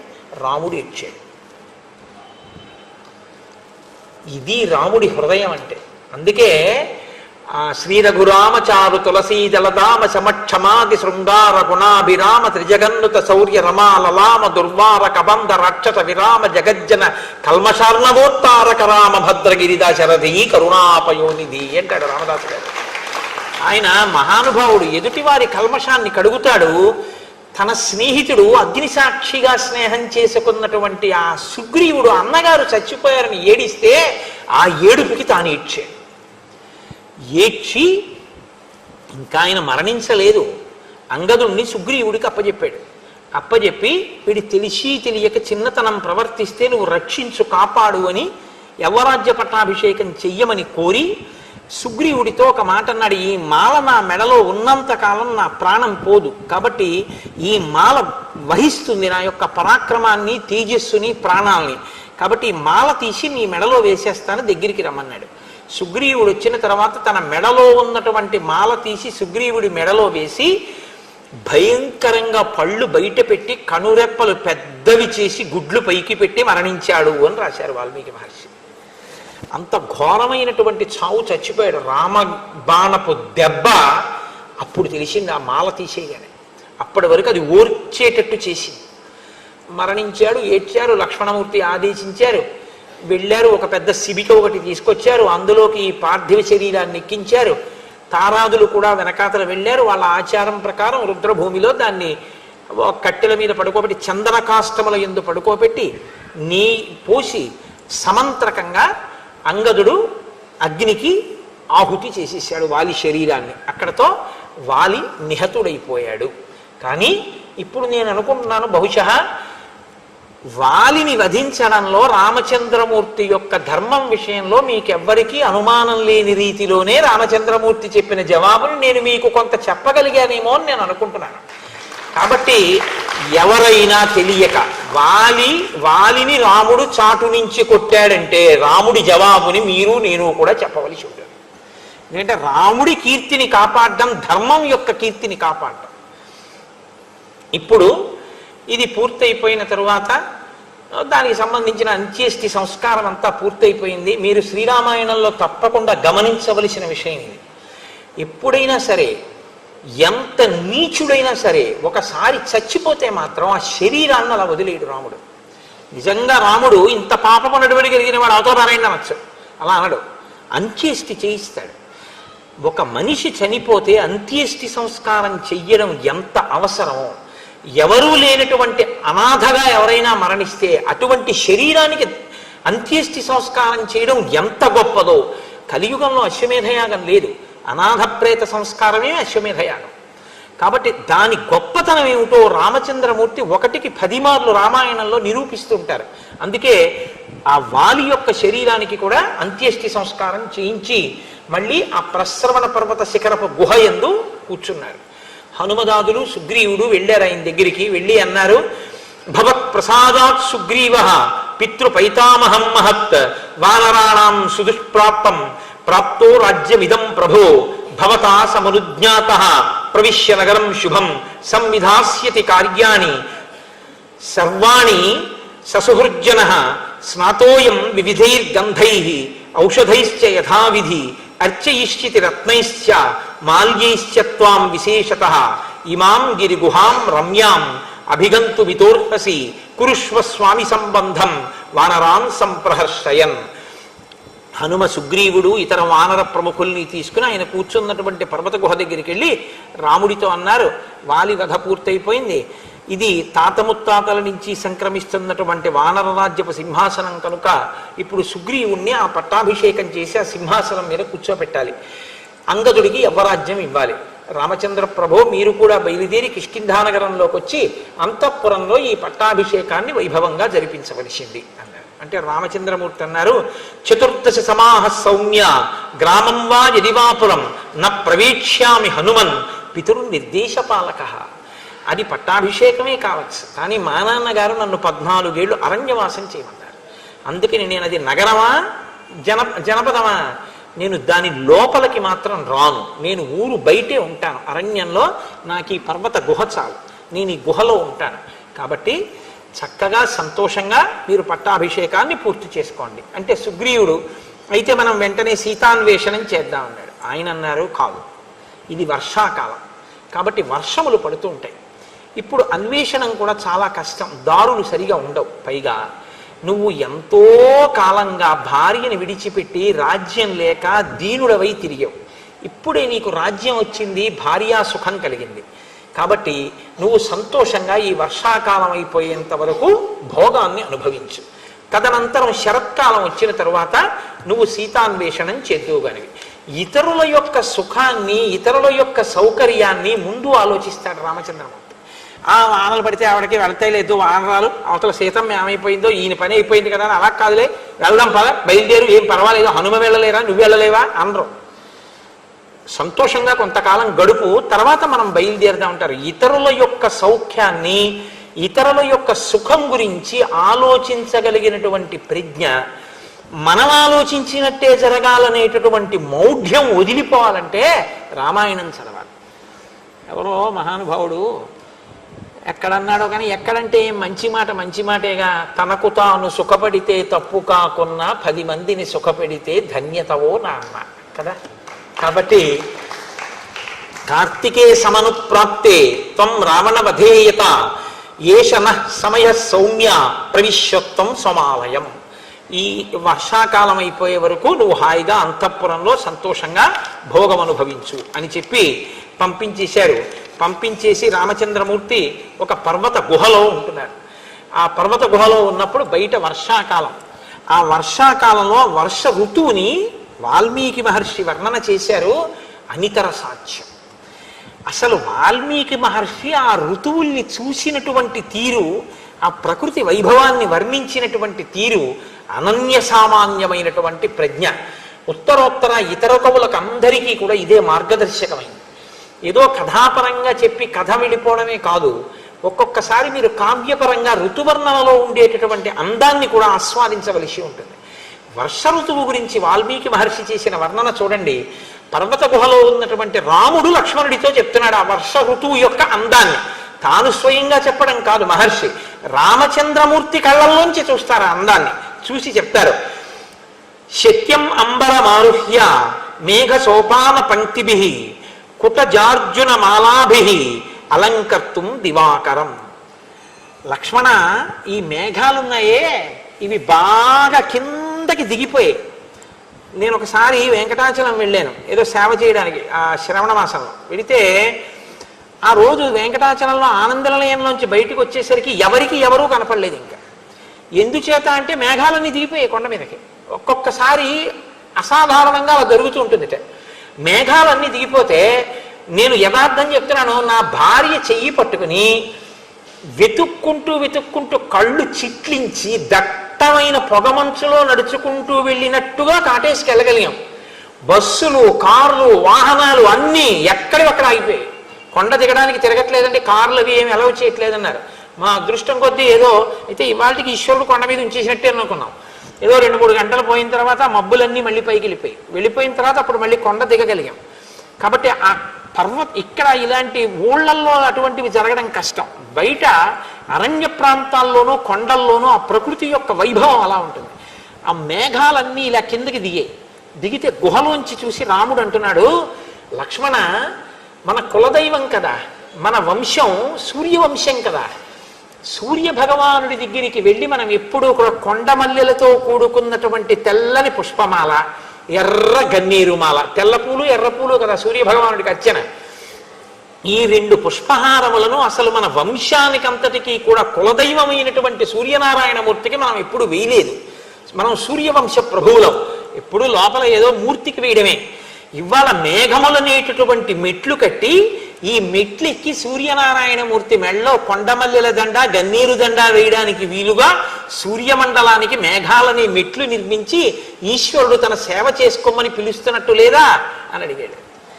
ఆ మేఘ పంక్తుల్ని సూర్యమండలం వరకు ఉన్న వాటిని ఆయన అలా అభివర్ణించారు.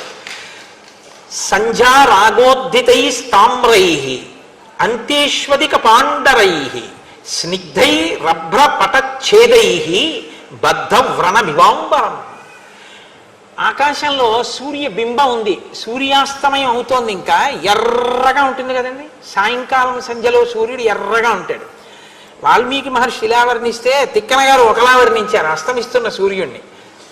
పగలు భర్త ఆఫీస్కి వెళ్ళిపోతాడు, సాయంకాలం భర్త ఇంటికి వస్తూ ఉంటే అత్యంత ప్రీతి కలిగినటువంటి భార్య ఆయన వచ్చేస్తారని పని చేసుకుంటూ ఉంటుంది, కిటికీలోంచి చూస్తూ ఉంటుంది.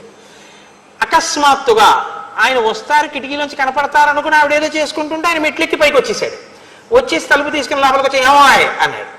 అకస్మాత్తుగా భర్తని చూసేసరికి ఆవిడ లజ్జ పొంది బుగ్గలు ఎర్రపడితే ఆవిడ ముఖం ఎంత ఎర్రగా ఉంటుందో అలా సూర్యనారాయణమూర్తి సాయంకాలం ఇంటికి తిరిగి వచ్చేస్తే ఆయన్ని చూసినటువంటి పడమట కాంత బొగ్గలలోని ఎరుపు ఆకాశం మీద అరుణారుణ వర్ణంగా పడిందని తిక్కన గారు వర్ణించారు. వాల్మీకి మహర్షి అంటారు, ఆ మబ్బు సూర్యాస్తమయం అవుతున్నటువంటి ఎర్రటి సూర్యుడికి అడ్డంగా వెళ్ళిందో తెల్ల మబ్బు. వెళితే ఇప్పుడు తెల్ల మబ్బు మధ్యలో ఎర్రగా ఉంది, అటు ఇటు అంతేష్వధిక పాండరై, అటు ఇటు తెల్లగా ఉంది. ఇది ఎలా ఉందంటేట, ఆకాశం అనేటటువంటి పురుషుడికి ఒక ఎర్రటి పుండు పుడితే తెల్లటి గాజుగుడ్డ పెట్టి కట్టు కడితే ఎర్రటి పుండు కనపడుతూ చుట్టూ తెల్లగా కట్టున్నట్టుగా ఉందిట సూర్యబింబానికి అడ్డొచ్చిన మబ్బు. అసలు ఆయన ఊహయ అంటే ఆ రోజుల్లోనే వ్రణములకు కట్టు కట్టడం అన్నది ఉందన్నమాట గాజుగుడ్డతోటి. ఇన్ని శ్లోకాలండి, నిజంగా ఈ ప్రతి శ్లోకం మీరు చదవడం, కళ్ళు మూసుకొని కాసేపు దాన్ని అనుభవించడం, ఆనందంతో గుహలో రాముడు లక్ష్మణుడికి చెప్తుంటే మీరు కూడా ఆయన పక్కన నుంచి రాముడు ఒక్కొక్కటి చెప్తుంటే మీరు కూడా అటు చూసి ఆనందించి రామ బాగా చెప్పారు ఇంకోటి చెప్పండి అంటుంటే రాముడు చెప్తున్నట్లు మీరు భావించి ఆనందపడిపోవడమే. అలా ఉంటాయి ఆ శ్లోకాలు. మహర్షి అలా చెప్పారు మహానుభావుడు. కళాభిరిభైమీభి విద్యుద్భిరివ్యతాడితం అంతః స్తనిత నిర్ఘోషం సవేదన నివాంబరం. ఆకాశంలో నల్లటి మబ్బులు, తలుక్కుని మెరుపులు, పెద్ద పెద్ద పిడుగులు. ఇవి ఎలా ఉందంటేట, ఆకాశం అనేటటువంటి పురుషుణ్ణి ఎవరో మెరుపుల కొరడాలు పట్టుకుని కోట్టుంటే అయ్య బాబోయ్ అని అరుస్తుంటే అరుపులు ఎలా ఉంటాయో అలా ఉన్నాయిట ఆ పెద్ద పెద్ద పిడుగుల ధ్వనులు. కడుపులో ఎంత బాధ ఉందో అన్నట్టుగా ఉన్నాయిట మబ్బుల చాటున ఆకాశం. పైకి వ్యక్తం కాని కడుపులోని బాధలా మబ్బుచాటు ఆకాశం, కొడుతున్న కొరడాల తీగలులాగా మెరుపులు, అరుస్తున్న అరుపులులా పిడుగులు ఉన్నాయి అని మహర్షి అంటారు. వర్షాకాలంలో అలా లేదు లక్ష్మణ, పిడుగులు పడుతుంటే మెరుపులు మెరుస్తుంటే. ఎవరైనా ఇలా అనగలిగిన వాళ్ళు ఉన్నారండి? ఏమి దర్శనం అండి నిజంగా వర్ష ఋతువుని. నీల మేఘాశ్రిత విద్యుత్ స్ఫురంతి ప్రతిభాతి మే స్ఫురంతి రమణస్యాంకే వైదేహీవ తపస్విని. ఆ నల్లటి మబ్బు మధ్యలో తలుక్కని మెరుపు మెరిస్తే, లక్ష్మణ నల్లటి మినువుల పోగులాంటి రావణాసురుడు తన తొడ మీద మీ వదిన్ని కూర్చోపెట్టుకుని వెడుతూ ఉంటే ఏడుస్తూ కదిలిపోతున్న మీ వదినిలా లేదు తళుక్కుమన్న ఆ మెరుపు నల్లమబ్బు మీద అంటాడు. వర్ష ఋతువులో తన భార్యని చూసుకున్నాడు. అది అది అక్కడి నుంచే కదండి మేఘ సందేశం వచ్చింది. ఇటువంటి శ్లోకాలలోంచే కాళిదాస మహాకవి యొక్క మేఘ సందేశం పుట్టింది.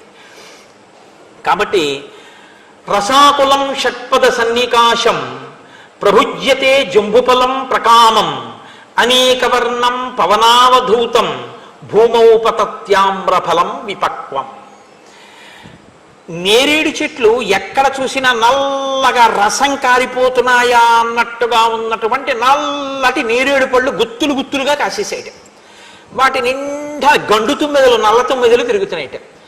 మామిడి కాయ అప్పటి వరకు చెట్టుని గట్టిగా పట్టుకున్నది చెట్టునే బాగా ముగ్గిపోయి పండైపోయి తొక్క కూడా ఇంకా వృద్ధుడైపోయినటువంటి వాడి చర్మం ఎలా ఉంటుందో మామిడి పండు మీద ఉన్న తొక్క అలా ముడతలు పడిపోయి లోపల ఉన్నటువంటి పండు రసం ఎర్రగా ఉన్నది కనపడేటట్టుగా ఉంటుంది. మామిడి పండు బాగా ముగ్గితే మీరు చూడండి. అటువంటి దాన్ని శివలింగం మీద అభిషేకం చేయడం తేలిక. ఇలా అంటే చాలు గుడిక్కిన గుజ్జంతా శివలింగం మీద పడిపోతుంది. అలా ఆ అభిషేకం మీదకి వెళ్ళిపోతుంది దృష్టి. అదేంటి, మామిడి పండు బాగా ముగ్గిపోయి మామిడి చెట్టు నుంచి విడివిడి కింద పడిపోతే దాన్ని తీసుకుని తినడం ఎంత సంతోషంగా ఉంటుందో. అబ్బా, చెట్టును ముగ్గిన పండు అంటారు. అందులో మామిడి పండు చెట్టును ముగ్గిపోతే అసలు ఇంకా దాని రుచి భాషతో చెప్పడం కష్టం. అంత అందంగా అంత రుచికరంగా ఉంటుంది అది. కాబట్టి అలా ముగ్గిపోయిన మామిడి పండు, అందులో ప్రత్యేకించి మా జిల్లాలో కొత్తపల్లి కొబ్బరి అలా ముగ్గిపోతే అబ్బోదాన సాధ్యం కూడా ఎంత రుచో. దాని తొక్క అలా ఉంటుంది ఆ కొత్తపల్లి కొబ్బరికి. అలా పలచనైపోతుంది. ఏమిటో మరి ఈశ్వర సృష్టి దాని యందు. కాబట్టి ఆ నేరేడు పళ్ళు అలా ఉన్నాయి, ఆ కింద పడిన మామిడి పళ్ళు అలా ఉన్నాయి. ఈ గుత్తులు గుత్తులు నేరేడు పళ్ళ కోసం, ఈ మామిడి పళ్ళ కోసం ప్రజలు తిరుగుతూ ఉంటారని నీకు కనపట్టల్లా వర్షాకాలంలో? ఏంటి లక్ష్మణ అంటారు. విద్యుత్ పతాకాః సబలాకమాలాః శైలేంద్రకూటాకృతి సన్నికాశాః గర్జంతి మేఘాః సముదీర్ణనాదా మత్తా గజేంద్ర ఇవ సంయుగస్థాః. యుద్ధంలో ఏనుగులు ప్రముఖంగా పాల్గొంటాయి, భద్రగజాలు. అవి పాల్గొనేటప్పుడు వాటిని మామూలుగా యుద్ధానికి పంపించరు.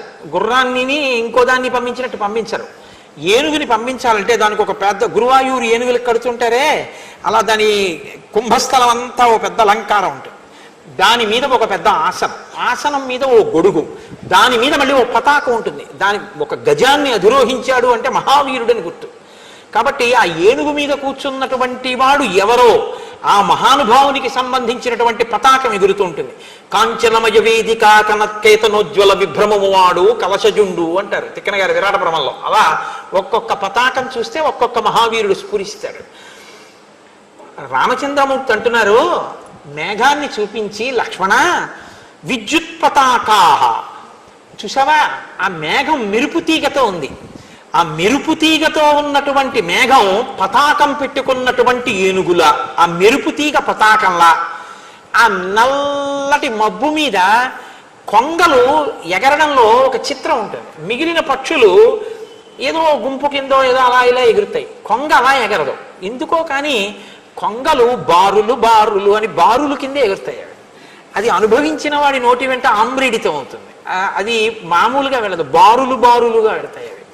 కాబట్టి అవి వెళ్ళేటప్పుడు కూడా చాలా చమత్కారంగా పెడతాయి. మీరు ఎప్పుడైనా మీరు చూసి ఉంటారు, నేనే వెర్రివాడిని మీరు చూడలేదు అనుకుని అలా చెప్తూ ఉంటాను. కానీ మీరు కొంగలు బారుగా ఆకాశంలో వెళ్తున్నప్పుడు దాని అందం చూడాలి. ఒకసారి ఇలా నిటారుగా పెడతాయి, ఒకసారి అర్ధచంద్రాకారం అయిపోతాయి, ఒకసారి ఒక మణితో కూడిన హారంలా ఇలా అవుతాయి. అన్నీ ఒక్కలా కదిలేదో పెరేడ్ చేస్తున్నటువంటి సైనికులు కదిలినట్టు ఒక హారం వెడుతున్నట్టు వెడుతుంటాయి. లక్ష్మణ, నల్లమబ్బు మీద ఇవన్నీ అలా వెడుతుంటే శైలేంద్ర కూటాకృతి సన్నికాశా సబలాకమాలాహ, ఇవి ఈ కొంగల బారులు ఏనుగు మెడలో వేసినటువంటి పూలదండలా, నల్లమబ్బు ఏనుగులా, మెరుపు తీగ దాని మీద పెట్టినటువంటి పతాకంలా, ఆ మేఘంలోంచి వచ్చేటటువంటి ఉరుము యుద్ధానికి వెడుతున్నటువంటి ఏనుగు చేసిన ఘీంకారంలా, యుద్ధ భూమిలో ఏనుగులా కనపట్టాలా నీకు ఆ మబ్బు? ఒక క్షత్రియుడికి ఎలా కనపడాలో అలా కనపడింది. అంటే లక్ష్మణుడు అవునన్నయ్యా అవునన్నయ్యా అని ఎంతో సంతోషంగా ఆ మబ్బులో అంతా చూస్తున్నాడు. అబ్బో, ఏమి వర్ణన చేశారండి మహానుభావుడు. బాలేంద్ర గోపాంతర చిత్రితేన విభాతి భూమిర్నవశాద్వలేన గాత్రానువృత్తేన శుభప్రభేణ నారీవలాక్షోక్షిత కంబళేన. వర్షాలు పడ్డం వల్ల ఆకుపచ్చటి గడ్డి పెరిగింది బాగా. ఎక్కడ పెరుగుతుంది గడ్డి? భూకాంత, భూమి మీద పెరుగుతుంది. ఈ బాగా పెరిగినటువంటి పచ్చగడ్డి మీద ఆర్ద్ర పురుగులని ఎర్రగా ఉంటాయి. ఎర్రగా ఉన్న ఆర్ద్ర పురుగులు అక్కడక్కడక్కడక్కడక్కడక్కడ పాకుతున్నాయి. వర్షాలు పడేటప్పటికి పురుగులు పుట్టేస్తాయి, పాకుతున్నాయి. ఆ గుహలోంచి, పర్వత శిఖరపు గుహలోంచి కిందకి చూశారు రాముడు. చూసావా ఎలా ఉందో? చిలకపచ్చు చీర మీద ఎర్ర ఎర్రని చుక్కలున్న చీర ఒక ఆడది కప్పుకు చలికి కూర్చుంటే ఎలా ఉంటుందో అలా భూకాంత పచ్చటి గడ్డి మీద ఆర్ద్ర పురుగులతో కూడినటువంటి ఈ స్థితిలో ఆకుపచ్చ చీర ఎర్ర చుక్కలది కప్పుకు కూర్చున్నట్టు లేదు భూకాంత అంటారు. చూసావా వర్షాకాలంలో భూమి ఎలా ఉందో? రెక్కలన్నీ తడిసిపోయి టపటప శబ్దాలు చేస్తూ కడుపు నిండా నీళ్లు తాగి ఆ పక్షుల అందం చూసేవా లక్ష్మణ ఎలా ఉన్నాయో అని ఆయన అంటారు. నిద్రాశనై కేశవమభ్యుపైతి ద్రుతం నదీనాం సాగరమభ్యుపైతి హృష్టాబలాకా ఘనమభ్యుపైతి కాంతాసకామా ప్రియమభ్యుపైతి. మళ్ళీ అంత్యానుప్రాస, అదో అందం. రామాయణంలో మళ్ళీ కావ్యపరమైనటువంటి అందాలు. కాబట్టి నిద్రాశనై కేశవమభ్యుపైతి, కేశవుణ్ణి నిద్ర సమీపిస్తూ ఉంటే ఎలా ఉందో అలా ఉంది. అదేమిటండి అని మీకు అనుమానం వచ్చారు, అది చెప్తాను నేను ఒక్క నిమిషం. అది చెప్పకపోతే ఏదో అసంపూర్ణం అవుతుంది. ధృతం నదీ సాగరమభ్యుపైతి, నది సాగరం దగ్గరికి వెళ్ళిపోతుంటే ఎలా ఉందో అలా ఉంది. నేను ఎన్ని శ్లోకాలు చెప్తానని వదిలేను, కానీ ఒక శ్లోకంలో మహర్షి అంటారు, ప్రియ సమాగమానికి భర్త దగ్గరికి సంతోషంగా వెళ్ళేటటువంటి భార్య చక్కటి విశాల హృదయంతో, సంస్కారవంతమైన హృదయంతో అనుభవించాలి తప్ప లీకి మనస్తత్వంతో కావ్యాలను వినకూడదు. మీరు దాన్ని సుసంపన్నమైన మనస్సుతో వినండి. భార్య ఎప్పటికప్పుడు చక్కగా తనని తాను అలంకరించుకుని ప్రియమార భర్త కౌగిలిలోకి చేరినట్లు. ఆ నది వర్షాకాలంలో మంచి వేగంతో ఒడ్లనన్నింటినీ కూడా ఒరుసుకుంటూ సాగర సంగమానికి వెళ్ళిపోయేటప్పుడుట తన మీద వాలినటువంటి చక్రవాక పక్షుల్ని తీసుకొచ్చేస్తోంది.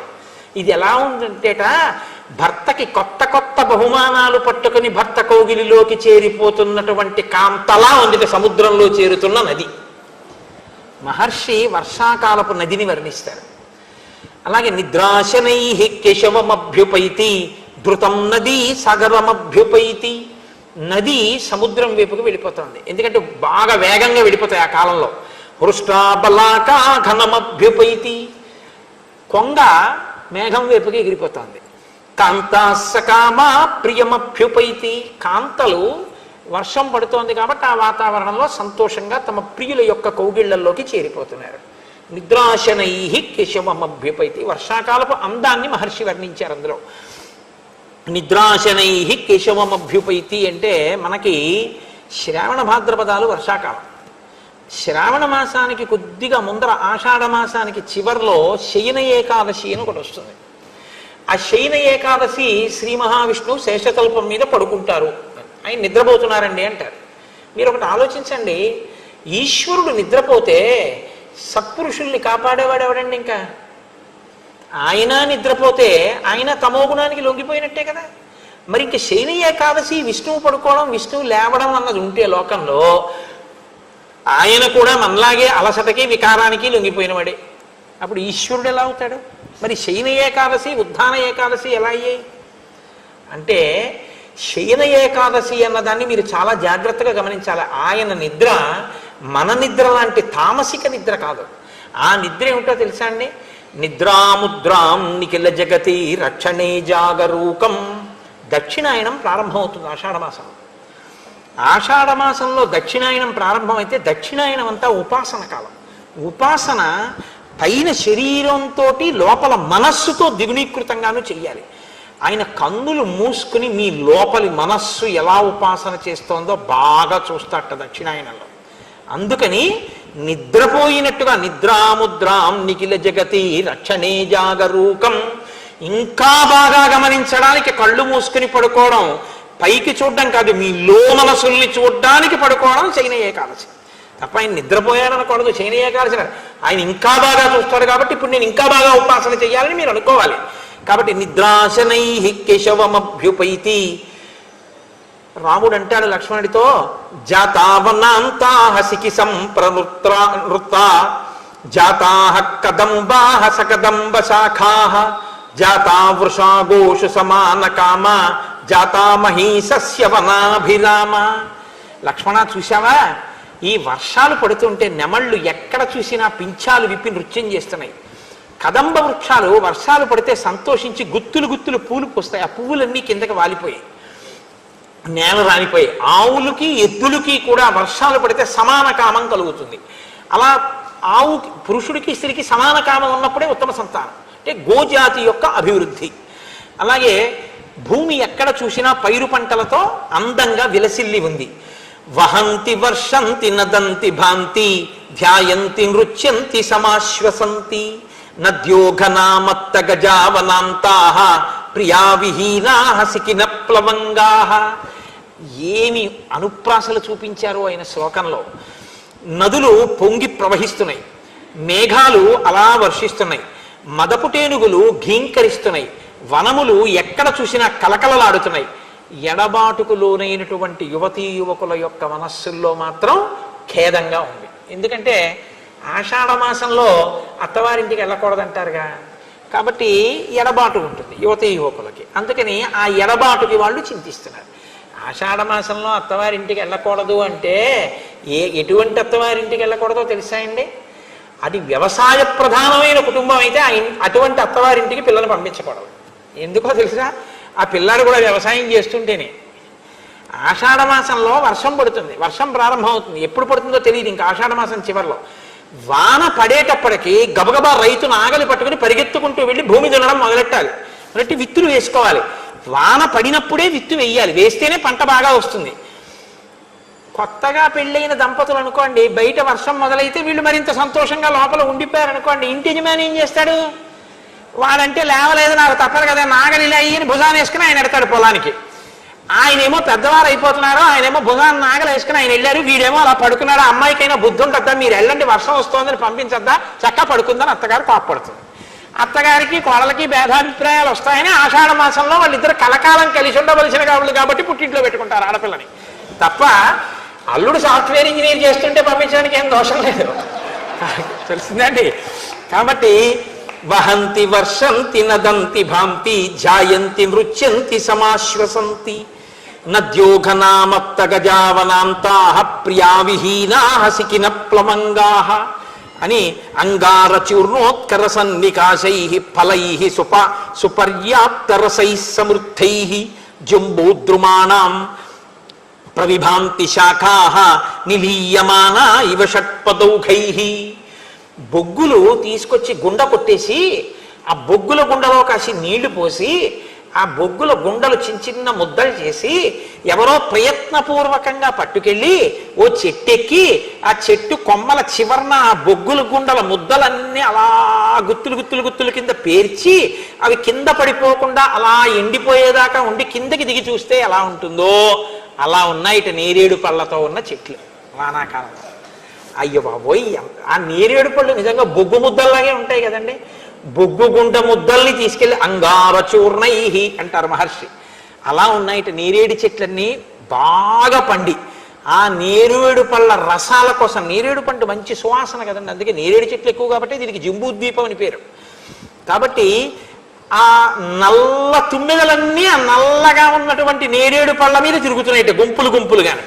అది చూడ్డానికి ఎంత అందంగా ఉందో చూడు లక్ష్మణ అంటారు మహర్షి.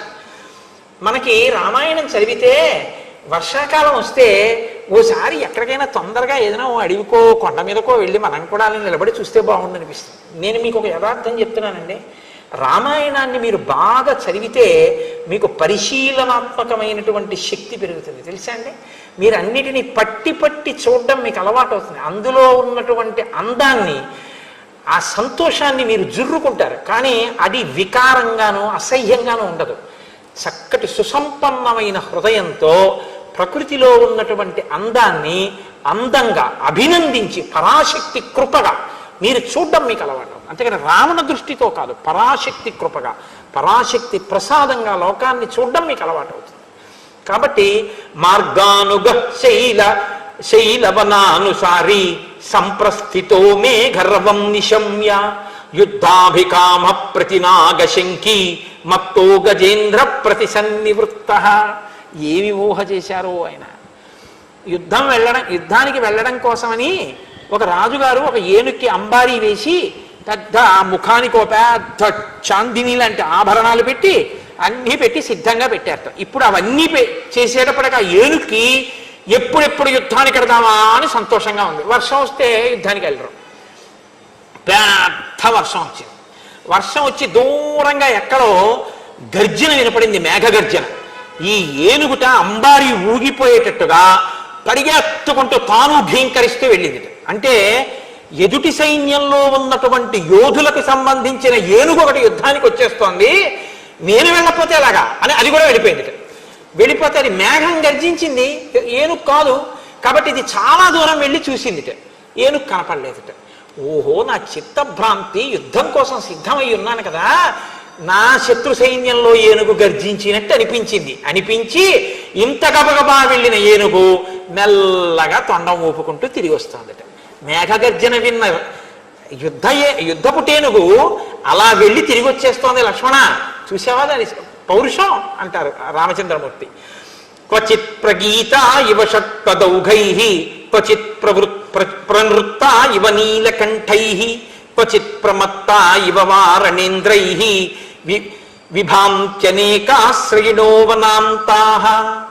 చూసావా, ఇక్కడ తుమ్మెదలన్నీ ఝంకారం చేస్తూ సంగీత కచేరీ చేస్తున్నాయి. మీరు కొన్ని క్షేత్రాలకు వెడితే ఆశ్చర్యంగా ఉంటుంది. మీరు ఇలా వెళ్ళారనుకోండి, ఏదో సంగీతం జరుగుతుంటుంది. మీరు అక్కడి నుంచి వచ్చేసి ఇలా వెళ్ళారనుకోండి, ఏదో నాట్యం జరుగుతుంటుంది. గురువాయూరులో దేవాలయం బయట ఎప్పుడు ఏదో నాటకం, నాట్యం, నృత్యం ఏదో చేస్తుంటారు. వెంకటేశ్వర స్వామి గుళ్ళో వెంకటాచలంలో ఆస్థాన మంటపంలో ఏదో జరుగుతుంటుంది. ఇప్పుడు ఏదో ఒకటి జరుగుతుంటాయి. అలా కాకుండా మీరు కొన్ని ఏదో తీర్థాలు జరుగుతున్నాయి అంటుంటారు, సంబరాలు జరుగుతున్నాయి, అమ్మవారి సంబరం అవుతోందంటారు. అలాంటి చోటుకి వెడితే ఇక్కడ ఒక కళా పరిషత్తులోనేమో నృత్యం జరుగుతుంటుంది, ఇంకొక చోట సంగీతం జరుగుతుంటుంది, ఇంకొక చోట ఏమో ఏదో పురాణం జరుగుతుంటుంది. అలాగట వానాకాలంలో అరణ్యమంతా కూడా కచేరీలు జరుగుతున్నాయి. ఏం కచేరీలు అంటే ప్రగీత ఇవ షట్పదౌఘై, ఈ భ్రమరాలన్నీ తుమ్మెదలన్నీ ఝంకారం చేస్తూ తిరుగుతున్నాయి. అది పాట కచేరీట. చాలాసేపు పాటలు విన్నాం, కాసేపు డాన్స్ ప్రోగ్రామ్ చూద్దామని ఇలా వస్తే ఇంకొక చోటకి వెడితే క్వచిత్ ప్రనృత్త ఇవ నీలకంఠై, అక్కడ నెమళ్ళు నాట్యం చేస్తున్నాయిట. కాసేపు మీరు ఆ డాన్స్ చూడొచ్చు. అయిపోయిన తర్వాత అబ్బా ఇది ప్రకాశించట్లేదు ఈ పర్వత శిఖరం నుంచి చూస్తే లక్ష్మణ అంటారు. ఇలా ఆ వర్ష ఋతువుని గురించి వర్ణించి సూర్యాస్తమయం అయింది. సంధ్యావందనం చేయాలిగా. సూర్యాస్తమయం అయిందని ఎలా తెలుస్తుంది? చీకటిగా ఉంటుంది. ఎందుకటి? బయట నల్లటి మబ్బు కమ్మేసింది, ఇంట్లో వెలుతురు ఉండదు, అందుకని లైట్ ఏవే బయట మబ్బు ఏం కనపట్టలేదు అంటాడు ఆయన. అలా కటిక చీకటిగా ఉంది మబ్బుల వల్ల. సూర్యాస్తమయమైందని ఎలా తెలిసింది? రామచంద్రమూర్తి అంటారు, నిలీయమానైర్విహగై నిమీలద్భిశ్చ పంకజై వికసంత్యాచ మాలత్య గతోస్తం జ్ఞాయతే రవి. అక్కడ పక్షులన్నీ కూడా గూటికి వెళ్ళిపోతున్నాయి, అలాగే ఆ పద్మములన్నీ కూడా ముడుచుకుపోతున్నాయి, అలాగే సన్నజాజి పూలన్నీ సాయంకాలం వేళ విచ్చుకుంటున్నాయి. దీన్ని బట్టి సూర్యాస్తమయమైంది అని తెలుస్తోంది లక్ష్మణ, లేకపోతే అసలు తెలియదు అని ఆయన అంటారు. చూసావా వర్షాకాల వైభవం ఎంత అందంగా ఉందో. మనమైతే ఎప్పుడూ ఒకటే అనుభవిస్తాం. ఏమిటి అనుభవిస్తాం అంటే, వాన వచ్చేస్తుంది, ఆఫీస్కి వెళ్ళాలి, ఎలా రెయిన్ కోట్ ఎక్కడుంది, అది ఎక్కడో మడత పెట్టి పెట్టేశాను, ఇప్పుడు స్కూటర్ మీద వెళ్తే వాటర్ సర్వీసింగ్కి మళ్ళీ ఇవ్వాలేమో, బురద, రోడ్లు చూస్తే గోతులు, టైంకి వెళ్ళాలి, ఎలా ఫైల్ ఉండిపోయింది. అసలు మనం ఆ ఋతువుని అనుభవించడం, ఆ ఋతువు ప్రకృతిని అనుభవించడం, ఆ అందాలు అనుభవించడం అన్నీ మానేసి కృతక జీవితమే. కనీసం కావ్య పఠనంలో పరకాయ ప్రవేశం చేసి అనుభవించినా అదొక గొప్ప ఆనందం. ప్రకృతిని పరిశీలించడం ఒక గొప్ప విద్య అండి. రవీంద్రనాథ్ ఠాగూర్ గారి తండ్రి దేవేంద్రనాథ్ ఠాగూర్ గారు, రవీంద్రనాథ్ ఠాగూర్ ప్రకృతిని పరిశీలనం చేసి చిన్న చిన్న కవితలు రాస్తుంటే, నువ్వు ఇలాగే పరిశీలనం చేసి చక్కటి కవిత అల్లు, నువ్వు ఇంతకన్నా ఏమీ చెయ్యక్కర్లేదని విడిచిపెట్టారు కాబట్టి, స్వేచ్ఛనిచ్చారు కాబట్టి ఆయన విశ్వకవి అయ్యి మహానుభావుడు ఈ దేశానికి సాహిత్యంలో నోబెల్ ప్రైజ్ తీసుకొచ్చారు. ప్రకృతి పరిశీలనం అన్నది అంత గొప్పది. ఆ ప్రకృతి పరిశీలనంలోంచే వ్యక్తి ఋషి అవుతాడు. ఋషి అవడం అంటే ఏమిటో తెలుసా అండి? ప్రకృతిని పరిశీలించి పరాశక్తి యొక్క అనుగ్రహంగా చూసేటటువంటి దృష్టికోణం ఎవరికి వస్తుందో వాడే ఋషి. నేను మీతో ఒక మాట చెప్తాను చూడండి. బకించంద్ర చటర్జీ అని ఉన్నారు. ఆయన, మనం పాడేది నిజానికి ఒక్కటే అందులో, వందే మాతరం వందే మాతరం సుజలాం సుఫలాం మలయచ శీతలాం సస్య శ్యామలాం మాతరం వందే మాతరం అంటారు. నీటి గలగలలతో, ఎక్కడ చూసినా చెట్లతో పళ్ళతో నిండి ఉన్నటువంటి ఈ భరత భూమి భూమి కాదు, మాకు అన్నం పెట్టి నీళ్ళు ఇవ్వడం కోసం సిద్ధంగా ఉన్న మా అమ్మ. కాబట్టి వందే మాతరం, ఓ భరత మాత నీకు నమస్కారం. ఆయన ఋషి. ఆయనకి భరత భూమి కనపడలేదు, భరత భూమిలో భరత మాత కనపడింది. అలా తల్లితనాన్ని, పరాశక్తిని చూడగలిగినటువంటి హృదయం మీకుంటే ప్రకృతిలో, మీ చూపు తప్పు కాదు, అప్పుడది ఋషి యొక్క చూపు. అలా చూడకుండా ఎక్కడైనా ఏదైనా సొబగుగా కనపడితే తాను అనుభవించాలని కోరుకున్నాడు అనుకోండి, అది రావణ దృష్టి. దాన్ని మనిషి నియంత్రించుకోవాలి, అది తప్పు, అలా ఉండకూడదు. అందాన్ని అందంగా, సౌందర్యాన్ని సౌందర్యంగా అభినందించాలి. అది పరాశక్తి విభూతి. ఎక్కడెక్కడ ఏది అందమైందున్నా, ఏది ప్రకాశవంతమైందున్నా మమ తేజోంశ సంభవం అంటాడు గీతాచార్యుడిది, నా తేజస్సు అంటాడు. ఓ ఈశ్వర నీ తేజస్సు అని అభినందించి ఆనందించగలగాలి. కాబట్టి రామచంద్రమూర్తి అంటారు, ఉపకారేణ వీరోహి ప్రతికారేణ యుజ్యతే అకృతజ్ఞో అప్రతికృతో హంతి సత్వవతాం మనః. సుగ్రీవుడు ఇప్పుడు వర్షాలు పడుతున్నాయి కాబట్టి విశ్రాంతి తీసుకుంటున్నాడు. నిజమే, పాపం ఎంత కష్టపడ్డాడో, సుఖంగా సంతోషంగా గడపని ఇతరుల కష్టాన్ని తాను అర్థం చేసుకుంటాడు రాముడు.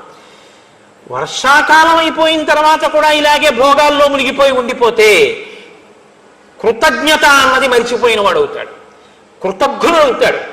ఉపకారానికి ప్రత్యుపకారాన్ని మరిచిపోయిన వాడు అవుతాడు. అప్పుడు పెద్దల చేత శలాహింపబడడు, పెద్దల యొక్క నిందకి గురవుతాడు. అది తర్వాత ఇంకా ప్రారంభం అవుతుంది. కాబట్టి మనం ఇప్పుడు ఆ సుగ్రీవుణ్ణి విశ్రాంతి తీసుకొనిద్దాం. తొందరగా ఈ వర్షాకాలం విడిపోతే శరత్కాలం ప్రారంభమైన తర్వాత మనం వెడదాం. అంటే ఓర్పు వహించడం అన్నది రాముడికి తెలుసు. ఇది తార చెప్పింది. ఊరికే తొందరపడిపోవడం, వర్షాకాలం అయితేనేంటి, ఇంకోటి ఏంటి, ఏదో లేచిందే లేడికి ప్రయాణం అన్నట్టు మనం వెళ్ళిపోవలసిందే, రావణాసుడి మీద యుద్ధం అలా అనడు. ఇప్పుడు బయలుదేరితే ఎంతమందికి ఇబ్బంది, కాబట్టి తన ఇబ్బందిని ఓర్చుకుంటాడు. ఈ ఓర్చుకునే గుణం రాముడిలోంచి తీసుకోవలసి ఉంటుంది జాతి. ప్రత్యేకించి యువకులు దీన్ని తీసుకోవాలి. యువతీ యువకులు రామచంద్రమూర్తి ఇతరుల గురించి ఆలోచించే ధోరణి, ఇతరులు సుఖపడాలని ఆయన కోరుకునే విధానం, తన కష్టంలో ఉన్న ఇతరులు సుఖంగా ఉన్నారని తాను సంతోషించగలిగిన హృదయం, ఓర్పుతో తాను వీచి ఉండగలిగినటువంటి లక్షణం, ఇది నేర్చుకుంటే మీకు జాతి సుసంపన్నం అవుతుంది. అలా సుసంపన్నం కావాలి అంటే ఆబాలగోపాలము రామాయణం చదువుకోవాలి, రామాయణాన్ని వినాలి. కనుక ఇప్పుడు నేను మీతో ఒక శుభవార్త చెప్పవలసి ఉంటుంది. ఏమిటా శుభవార్త అంటే, ఒక శుభవార్త ఏమి, 2 శుభవార్తలు చెప్పే ప్రయత్నం చేస్తాను.